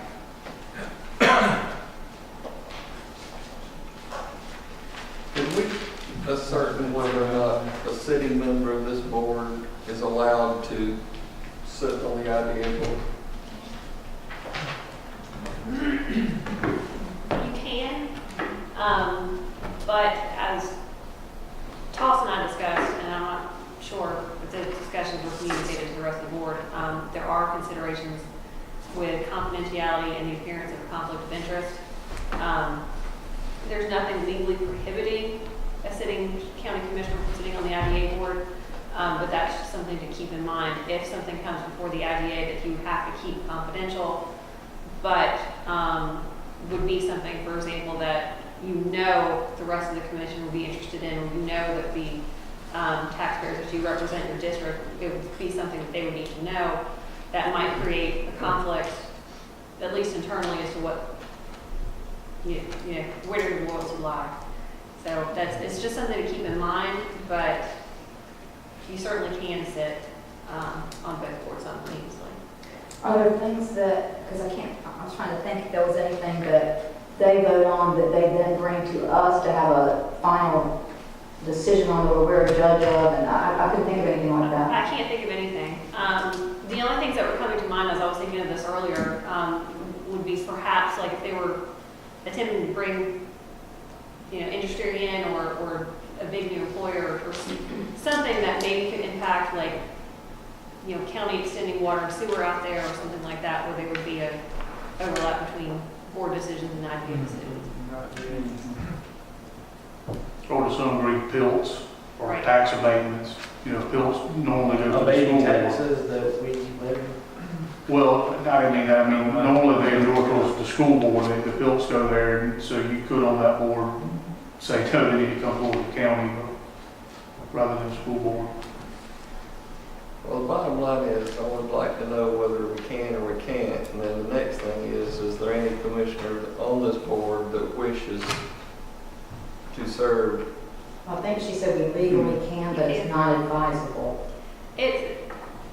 Reggie has mentioned that commissioners have sat there before, and the history has been that they've always ended up stepping down for one reason or another. I think you mentioned that it had to do with those types of conflicts. But legally, you can sit on both boards. There's nothing in the enabling legislation or in the Constitution that would prohibit you from. I know City of Springfield does a councilman. There's also been councilmen from other Right. cities that have sat on the IDA also. I think Rankin and Springfield are both in the past. Rankin had one, but he gave it up when they came up with that. One in Springfield, he stayed on, but Yeah. one in Rankin, he dropped off the IDA board. Yeah. But so it has happened in the past, but like, Commissioner Loper just said, one decided it may not be the best and the other one thought it was perfectly fine, so. Are there others across the state now that are doing that? Do you know? I don't know. I'm sure there are, but I'm not aware of any. We'll see a lot of other IDAs that are statutory, they're not constitutional, so ultimately the board fairly well controls them anyhow, the purse strings and so forth. So it's a little bit different, I guess, in our case, because they're constitutional. I don't know. I've gotten calls from different sources wanting to know, well, they're getting tax dollars. There's nothing y'all can do. I said, well, the only thing that we can do is appoint people to their board. Yeah, but you don't think if one of us were on there, at least, I can see it. I'm not, this is a discussion. I'm not saying that's what needs to happen, but I'm asking if anybody here really wants to be. Well, in truth, when you think it through, it would seem like that could possibly be a benefit to the chairman not having a vote here, because since we each represent a district and we only vote to break the tie, then if it were to be you that we appointed, then at least you have a vote there, and it wouldn't be in conflict with anything you could be considering here, right? Does the IDA have to approve, like, hospital board? No. No. When you vote on that. The hospital board is altogether different. Okay, I understand. What do And, you all think and about this started out because there was a group of folks that were convinced that the chairman of the board needed to be on the IDA board. And that started me to thinking, I'm just trying to figure out whether or not that was a conflict, whether it was not, whether. To me, it's actually less of a conflict when you don't have a vote here. That's right. It is. I definitely see that point. I was also thinking too, if you have a commissioner representing a district and say you've got a company looking to relocate, there could be an accusation that you're trying to steer I them can fully to your understand. district versus If another site within the county. GMC was looking at coming to my district and I'm over there, I could fully understand how those loyalties would be. Right. Yeah. But you couldn't do it just the position like you just did on the other, because since it has to be from GM districts, I get voted out, somebody from a different GM district gets voted in, then I couldn't. Yeah, no, I think you'd appoint your name to this one. Yeah, it would have to be a person. Because you would serve for the period of the commission. I mean, if you got voted out, your president, well, they may decide to replace you anyhow. So That's right. you deserve the other. And I think, Stephanie, did we finally figure out they can conduct business? Because at one point they were saying they would not be able to conduct business, but I think that the current members serve until their successors are appointed. So I think they're fine. That's right. I've been told that basically all the board appointees serve until, Those are if not, there's a bunch on the hospital board That's that's. right. Well, I mean, that's the way it initially came to us, so we just want to verify. I don't want to put that on record that Well, they don't all get sworn in like we do, like we get sworn in for a date to a date, like that doesn't happen with them. yeah. No. So, I don't know, Johnny had mentioned something about them being sworn in, so I think they are. Well, if he has to re-swear them until it's changed, he could, or not expired. Now, their next meeting isn't until next month. I believe y'all's next commission meeting is ahead of that, but I don't know if y'all will be in a position to move on this by the 3rd or not. That's, up to y'all. But we probably do need it fairly, quickly. But we want to look to make recommendations to approve all 5 GM districts. Yes, ma'am. They were all up at one time, so yes. So as an example, if we were going to consider Chairman Kessler was naming his name in that, we'd be designating him for the 9th GM district. And then we had the others that we'd be looking for. That's correct. And you have 4 more GM districts to fill. That's correct. And like the 11th, that Jamie said he wanted to serve, and Randy said he didn't. Are you talking about all of the possible? No, I'm just saying. I mean, was that your consideration? If he did, he would occupy 11, now 15, 59, Mr. Floyd gets all by himself, he's out there by, he's alone, so he has nobody running against him. But as you pointed out, there's no one in the 10th and 12th, so it would not work if the whole board wanted to do it, because, Yeah, that doesn't work. yeah, that's not going to work. Because it's everything. Because David said everything. That's just nobody else. See, Oh, as far as that. you and Vince will have to discuss actually. And Reggie's part of that GM. No, Reggie's. No, Reggie's in the 11th. In the 9th is Wendell, Vera, and Phil. Reggie and Jamie are both in 11, nobody's 12, and nobody's Yeah. 10. We just kind of have to You're sole 15, think 59. about those appointments.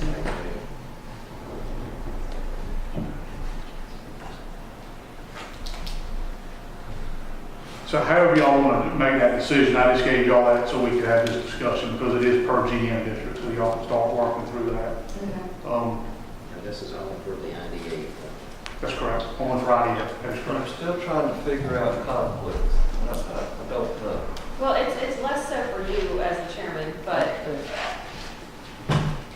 So we're looking at changing this now, where we're looking at being on the IDA board instead of us appointing someone? He's asking that as a question, he's just throwing that out. There's five GM districts, there's 2 that don't have any of us living in them. I'm completely comfortable with it, just understanding it. There's 2 that don't have anybody living in them, so as your case, if we were Not doing that, individual, I mean, just. the 2 of you would have to decide which one of you is going to represent the 11th. And then we would have to decide who's going to, out of 3, who's going to represent the 9th. And then we'd have to find people for the others. Oh, and Forrest could represent us, yes, if he wanted to. If we went that direction, but But we're not required. Just be mindful of the work. I mean, it's not a matter of conflict in voting, but the actual work and participating. Is it too much? You know, we have prospects out there. Can you vote for that? I agree, and I think there's somebody in our audience that would probably there's a whole point that I, be interested in the 9th GM district. there's a whole point that I love, that I would love the idea of us being just in charge of the IDA, but we can't do that. It's not, That's not how it's set up, so.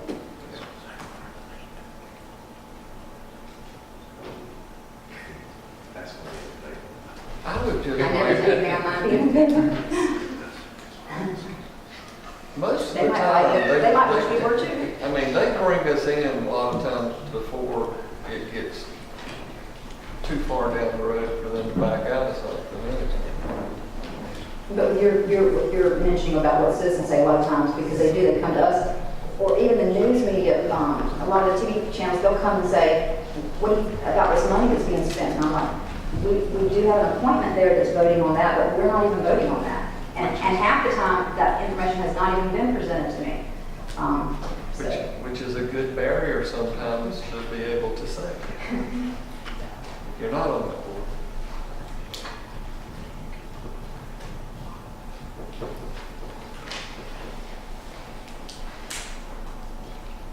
All right, we need 5 appointments. You're ready? Hey, can you tell us who's serving where now? She's fixing the email. Do you have them though, handy or not? I'm looking at it right now. Okay, because that's an example. I'm going to stick it up here. Names, Dick Knowlton represents the 9th right now, right? 2nd district, yes. Well, it's not this. Let's do it by June. Well, it's not listed by June. Exactly. Yep. Okay, but it is him. It is Dick, David Harris, Okay, so he's a 15th, 59th right now. I'm converting him, okay? Wayne Weston, Sullivan, Dennis Webb, and Chapman.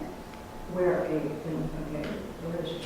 He's Commissioner Lopers. So Dennis Webb, technically, he was no. You don't have Harris, isn't it? Unless Dick's actually.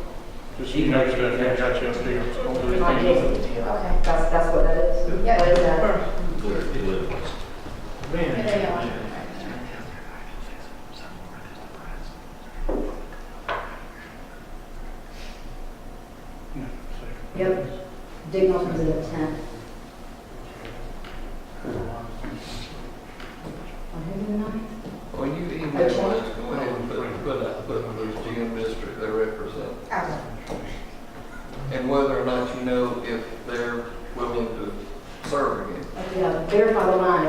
property on, because it should be the Chap's in the 9th, Dick's in the 10th, Weston's in the 11th, David Harris is 12th. Weston is in the 15th, 59th, and who's in the 11th?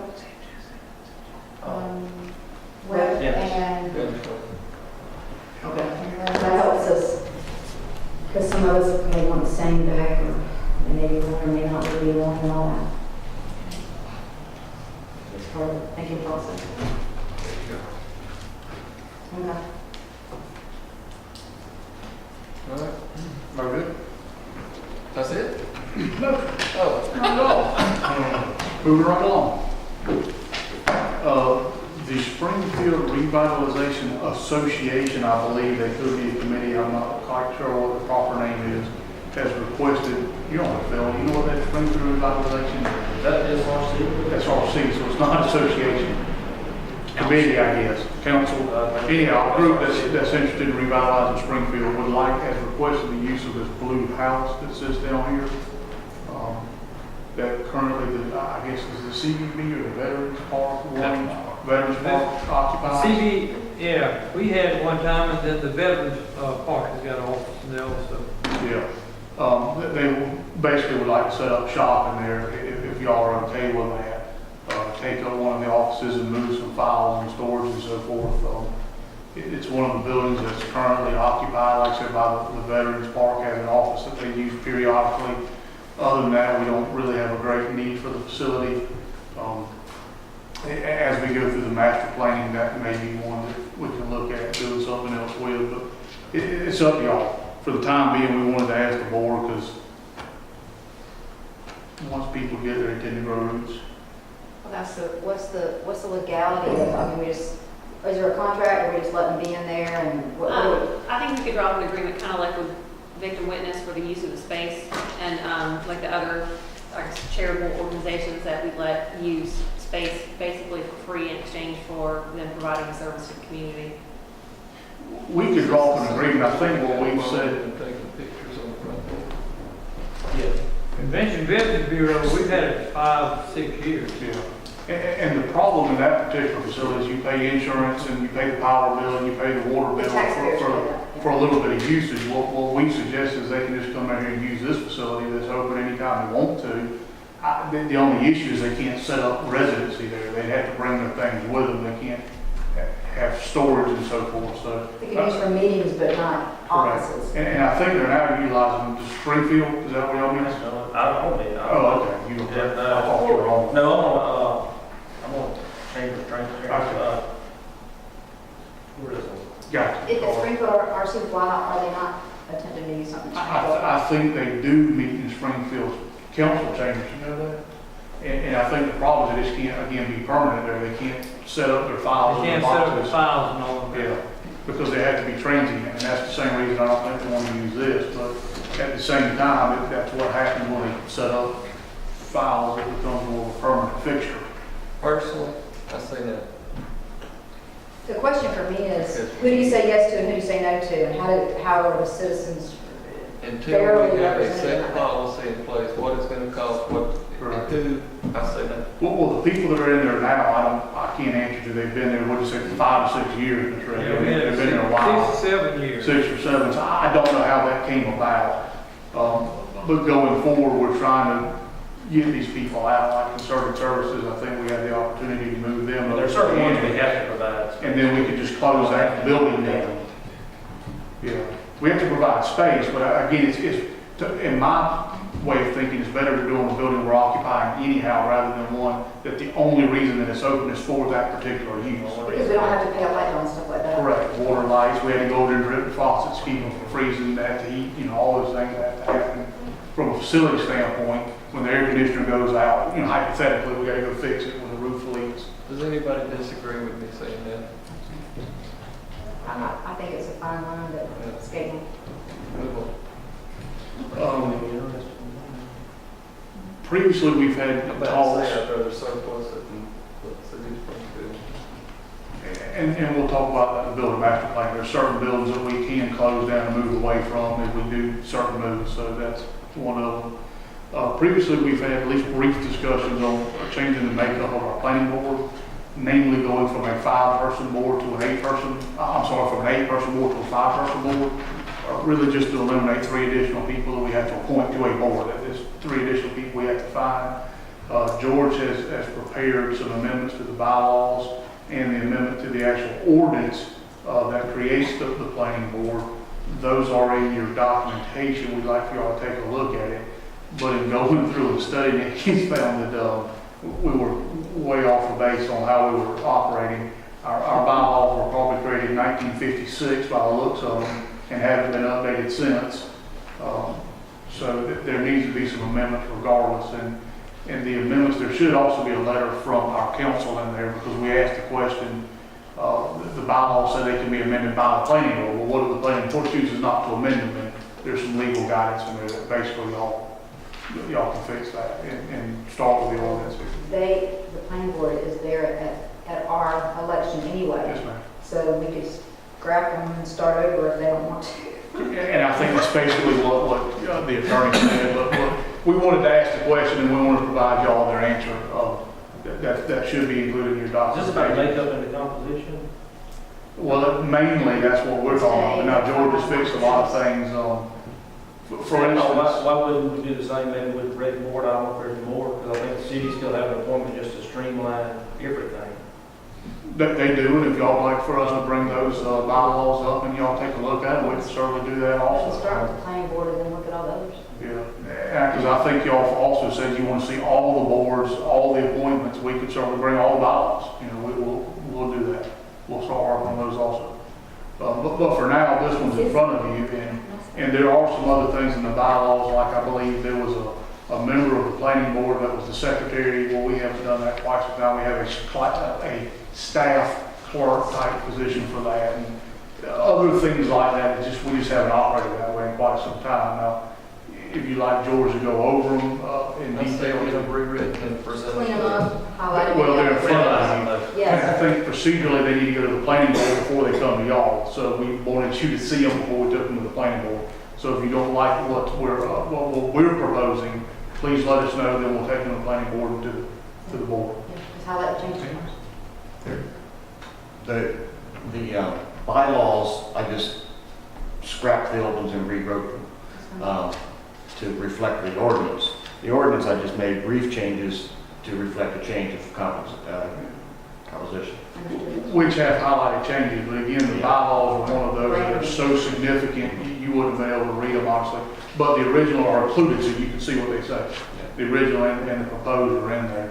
And again, we have sent these to our attorney who's reviewed them, and I don't believe they had any major changes to them at that time. So once y'all have your input in them, we'll take them to the planning board, ultimately back to y'all and close that loop. And George has reached out to all 3 of the cities. I have, Springfield city manager is the only person I actually got a response from.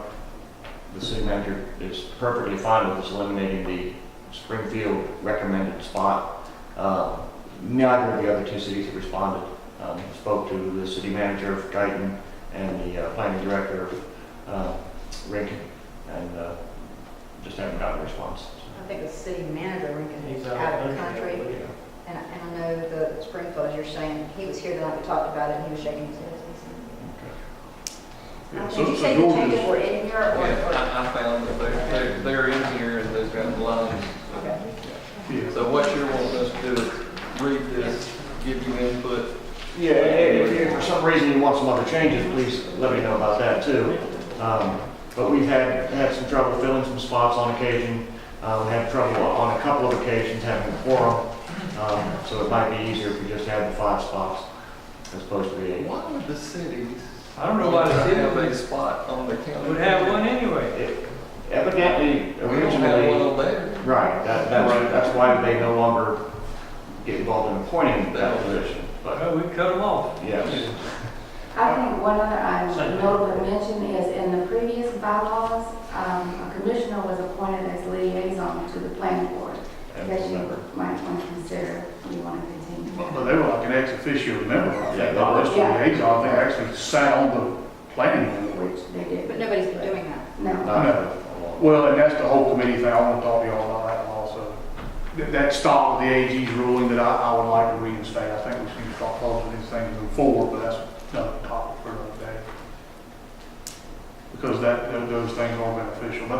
But more recently, they just served as a liaison, someone would go to the meetings to bring it back. I think the bylaws actually have them serving, sitting on the actual board. I think Ms. Meyer used to come, just kind of sit. Myra used to go to most all of them, but she just did it for her own. Yeah. She did it for her own, so when it come before the commission, she'd already know about it. She didn't have to do it. She just did it because she wanted to. Well, she was appointed at one time, so was She Bob was? Brantley. Yeah. We used to have those liaison committees that all went away, the AG's ruling in 3 years ago, 4 years ago, that on the way committees were set up. Basically, they have to be published, advertised, just like this meeting, minutes kept. So all that sort of stopped, but. Sort of stopped. The point of That's us- an advertisement. The point of us having, the point of each one of us having an appointee is so that, you know, our districts are represented with an appointee, and if they have issues, they bring them to us. It's highly, you know, we're appointed to all these different committees, and we can't make them, we can't make it all of them, it's not feasible. There's some that are more beneficial than others. We probably have too many, but like our Transportation Advisory Board, that is a committee that this board has set up, and we keep minutes, and we publish them on the web, and we do those things. And we may not be quite as legal as we always should be. We may be a few minutes late, but we strive very hard to do that. We'll get better now. Morgan's doing it. Okay. Is it reasonable if everybody looks at this and gets back to you by next meeting? Please, yes. And the inputs and At next week's planning board, I will let them know that this is being considered, and get any feedback, if they have any. Because there's a few of them up now also, I believe Yes, three. we do And have. I don't know how they align cities and all, but that was one of the impetus of this. There are some that are actually up for reappointment. As I understand, we've had no new applicants for any of those seats. We have one seat completely empty, Mr. Welker's seat. Mine is, he just, Yeah, he didn't call me nothing, he just quit. yeah, well, he's been not able to attend, so. And the other two, you know, they'll keep going, but. And I haven't actively looked, I guess I didn't know that, maybe, you know, we Yeah. can help with that. And we can, once we get this done. We've also, this board's also previously talked about second readings, and the ability to combine those into one meeting after consultation with our attorney and some internal discussions. What we'd like to propose to y'all is placing both the first reading and second reading on the agenda together, one immediately following the other. And then procedurally, if the first reading passes unanimously, y'all would hear the second reading. If there's any commissioner that has an issue with the first reading, it does not pass unanimously, that the second reading would then be tabled until the following meeting. Okay. Make sense? Yeah. So that's what we'd like to propose, and if y'all are okay with that, we'll begin that immediately starting next meeting. I say we can. We may have to transition through one meeting because of the way. I like that. So any one commissioner can force a second reading. Yes. To a different, Just like there was in some something that issues gives you that time. you wanted to go out and look. Right. Again, that's our proposal. Y'all don't have to take it. I mean, that's I what think we that's a propose. wonderful idea because in any given time, it gives us the ability to have a second reading to get more information. Yes. But if it's cut and dried and everybody's happy with it, Well, I have, like this with the number. 95% are that way. So And- why hold all those people up? And this is not contained in the rules and procedures for the board. If you would like us to inject that in there, we can make that and bring it back to y'all for readoption also. I think that's wonderful. It currently does, it's currently silent on second readings, but we can inject that if y'all like and That'd be good. have y'all reapprove. Anybody got an exception to that? That'd be good to keep that cleaned I up think as it'd we be go. good. Yeah. Yeah. I think that's moving forward. So if y'all are there, we'll start it on our next meeting if possible. We'll have to think about it because like the one that was approved tonight will come back as consent agenda, so it may take 2 to get there, but I think we can. Well, it's going to be 2. And well, minus this one, it'll be 2 because planning board won't present until the 17th. Okay. So the 17th, that'll be the first one. We'll do that on. 99% of them going to consent agenda anyway. Correct, yes. So this will just eliminate it going on consent agenda. Y'all take care of that night. Unless just like somebody these disagrees. People wouldn't have to wait 2 more weeks for their item to be finalized. It'll be done tonight. Or longer if we postpone or cancel a meeting. Yes, sir. But does it go to the consent agenda if it Oh, we're just gonna go if it's tabled, or should it go? it would come back to regular business, or old business, I'm sorry, because it was already been on there. Because it would be come on back to all discussion. business item. Okay. We just hear it the second time. Yeah. So none will go on a consent agenda? No, Okay. no, if it's a unanimous decision, you'll vote on the first one, and then very next item will be second reading. of First the one, ordinance unanimous amendment. is done. It's over with. Well, you'll still have to, the very next item will be the second reading, you'll still Well, vote on yeah, it, yeah. but it'll be done that night. And then if it's not unanimous, then it'll be That's tabled what to I'm the saying. next one. Both of them unanimous, and that's. Oh, yes, it'll be over with, that night, done, over with. You So we voted on believe the that'll first one, work. you should, why would you vote against it on the second? Yeah, A revelation. so that being okay, we'll bring the procedural rules back to y'all to amend, and we'll also start doing that on the 17th agenda. Which brings us to our next topic, which is meetings. Previously, this board, and I think this stopped the last 3 or 4 years, used to have a day meeting and an evening meeting, with the first meeting of the month being day, the second, which is the presentments, happening in the evening so that the public can be there. There has been some limited discussion about going back to that, so now is a time to get y'all's input. Is that anything that y'all want to consider, or are you perfectly happy having 2 night meetings the way that you currently are? First Tuesday meeting, 8:30 in the morning. Well, A lot of people don't like that. 8:30. No, I'm just kidding. some of us are self-employed. Hey, I've had no complaints of having it I on have at 5 o'clock. Of management before I can. I've had them both, and I don't, The one benefit, and it doesn't, because my schedule's flexible, but the one benefit that I see is for not just Commissioner Floyd, but anybody that wants to run for office that has a daytime job, it makes it impossible for a lot of those people. I don't know. I'm not saying I can't get what support, your I employer would be can't like. commit to that. Because I think we would be fine with it, but I need to talk with You it. have to have approval. Yeah, Ultimately.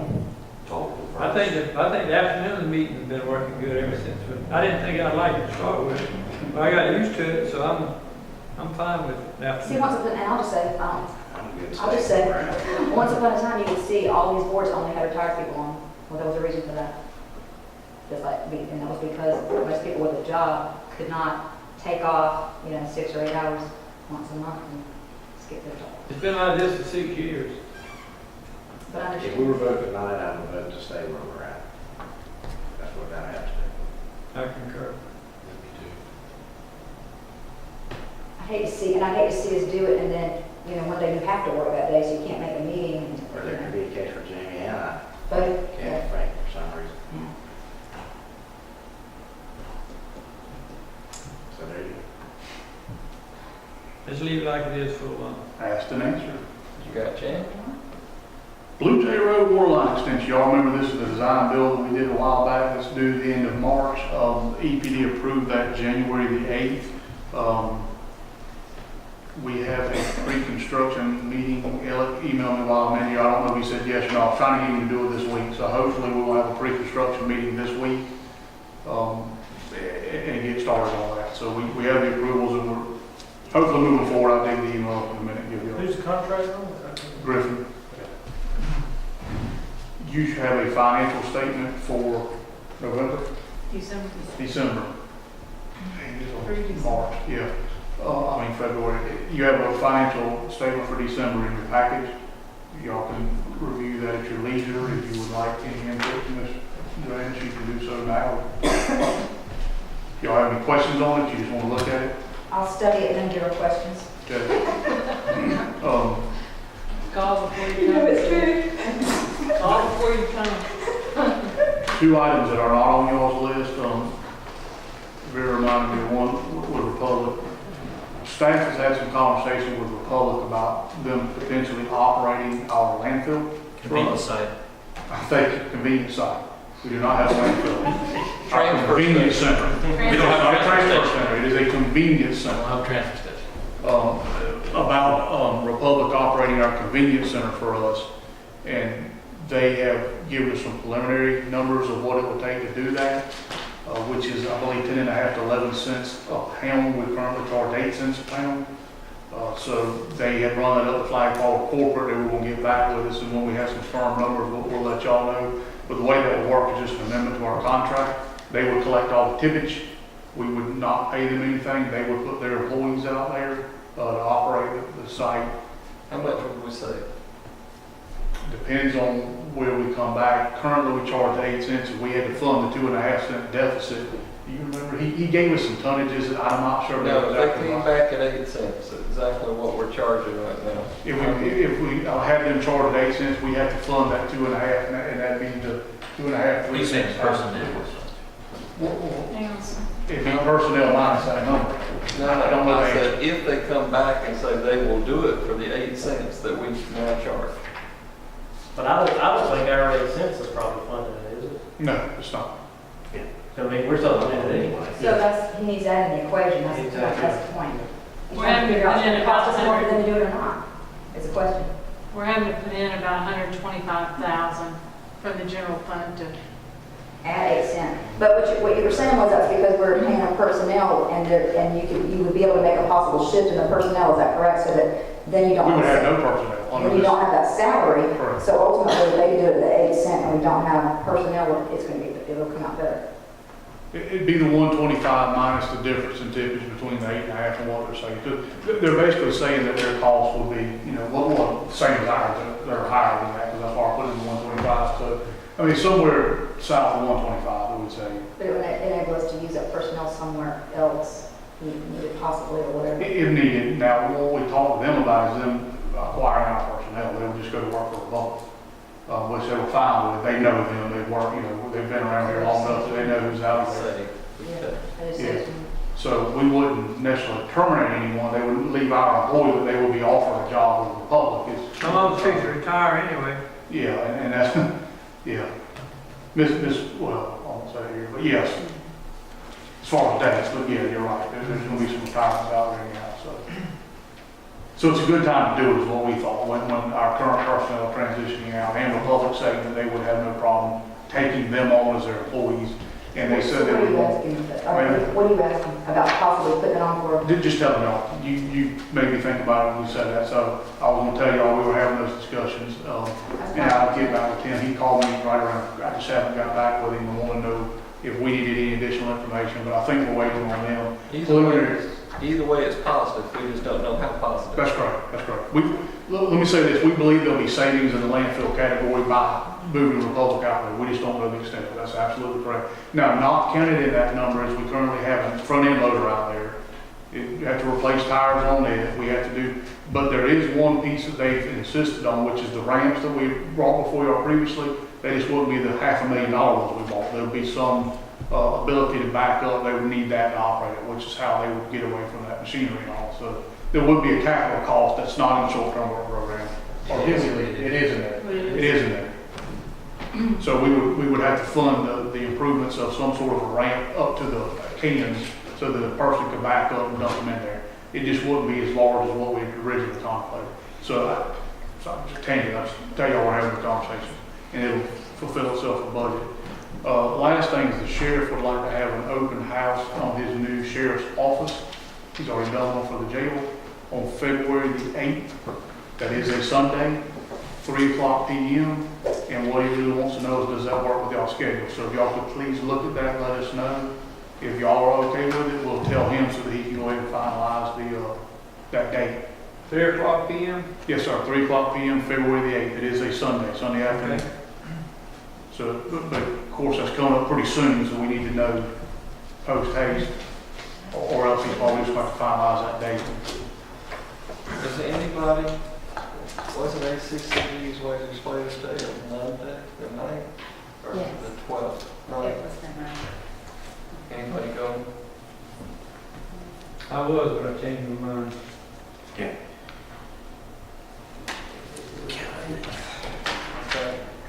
I'll do mine in April, and then if I do something, I'll do something later.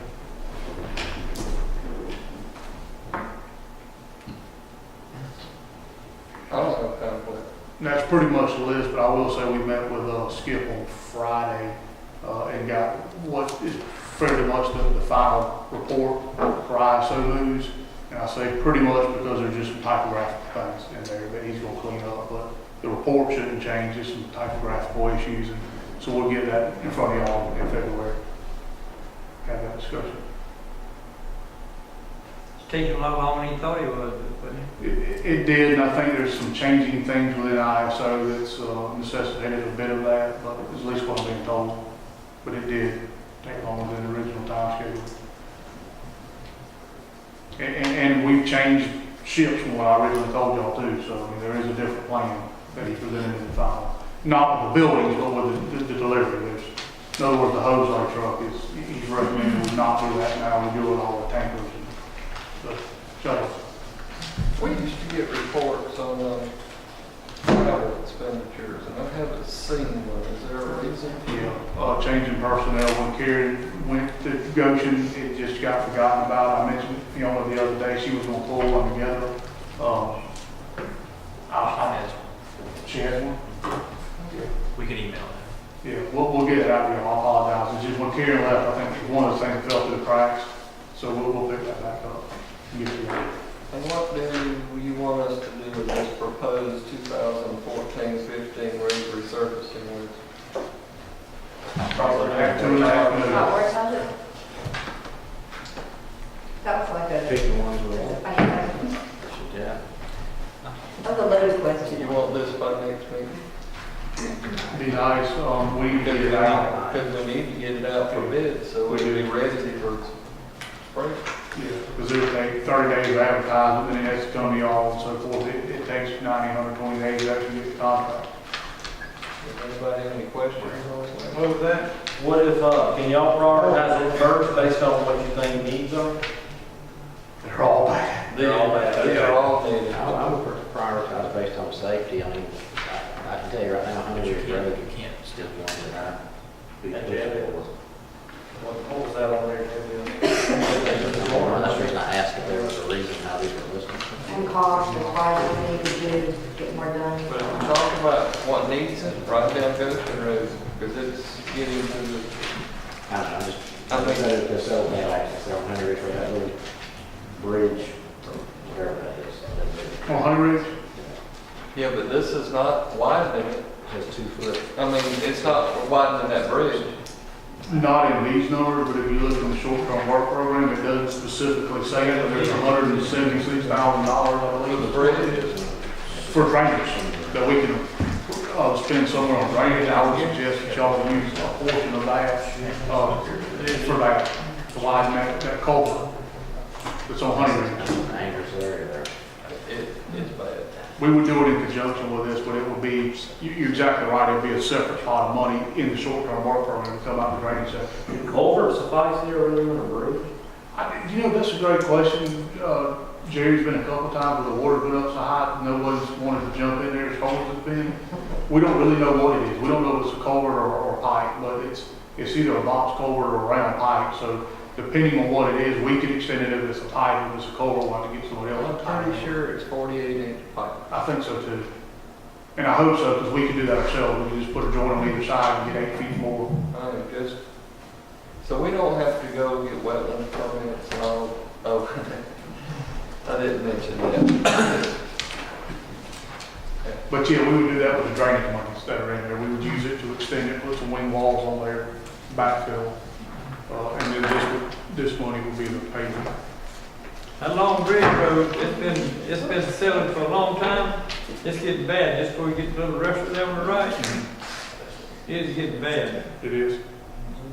Again, I can't pick one of these out that's not in desperate need of repairs. I mean, they're all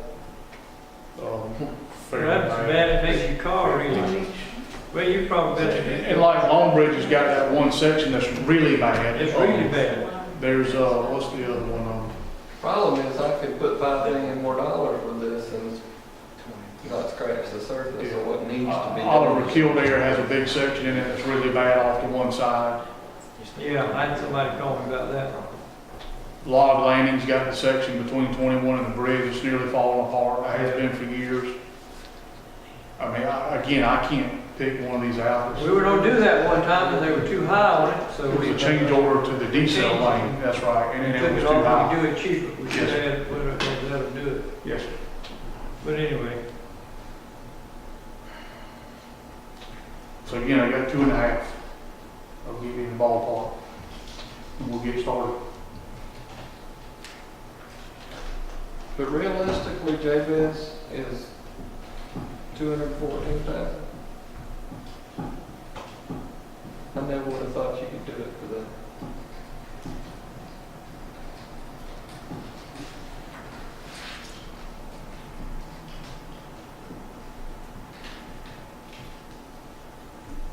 Yeah. Oh, I know what I'm reading, but I still.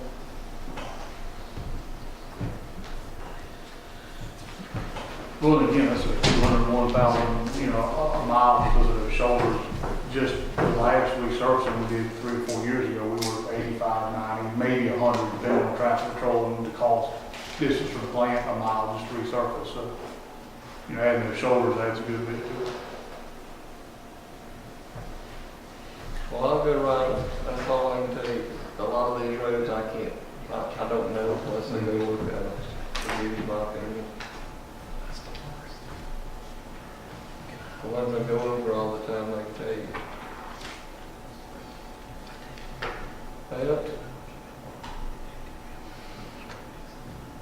That it? I need a motion. And I'm told we need executive session. we got to go to executive session. Yes, sir. Make a motion to go into executive session, discuss personnel, property, and pending litigation. All in favor? Aye. None opposing? And so adjourned. Next item, we need to,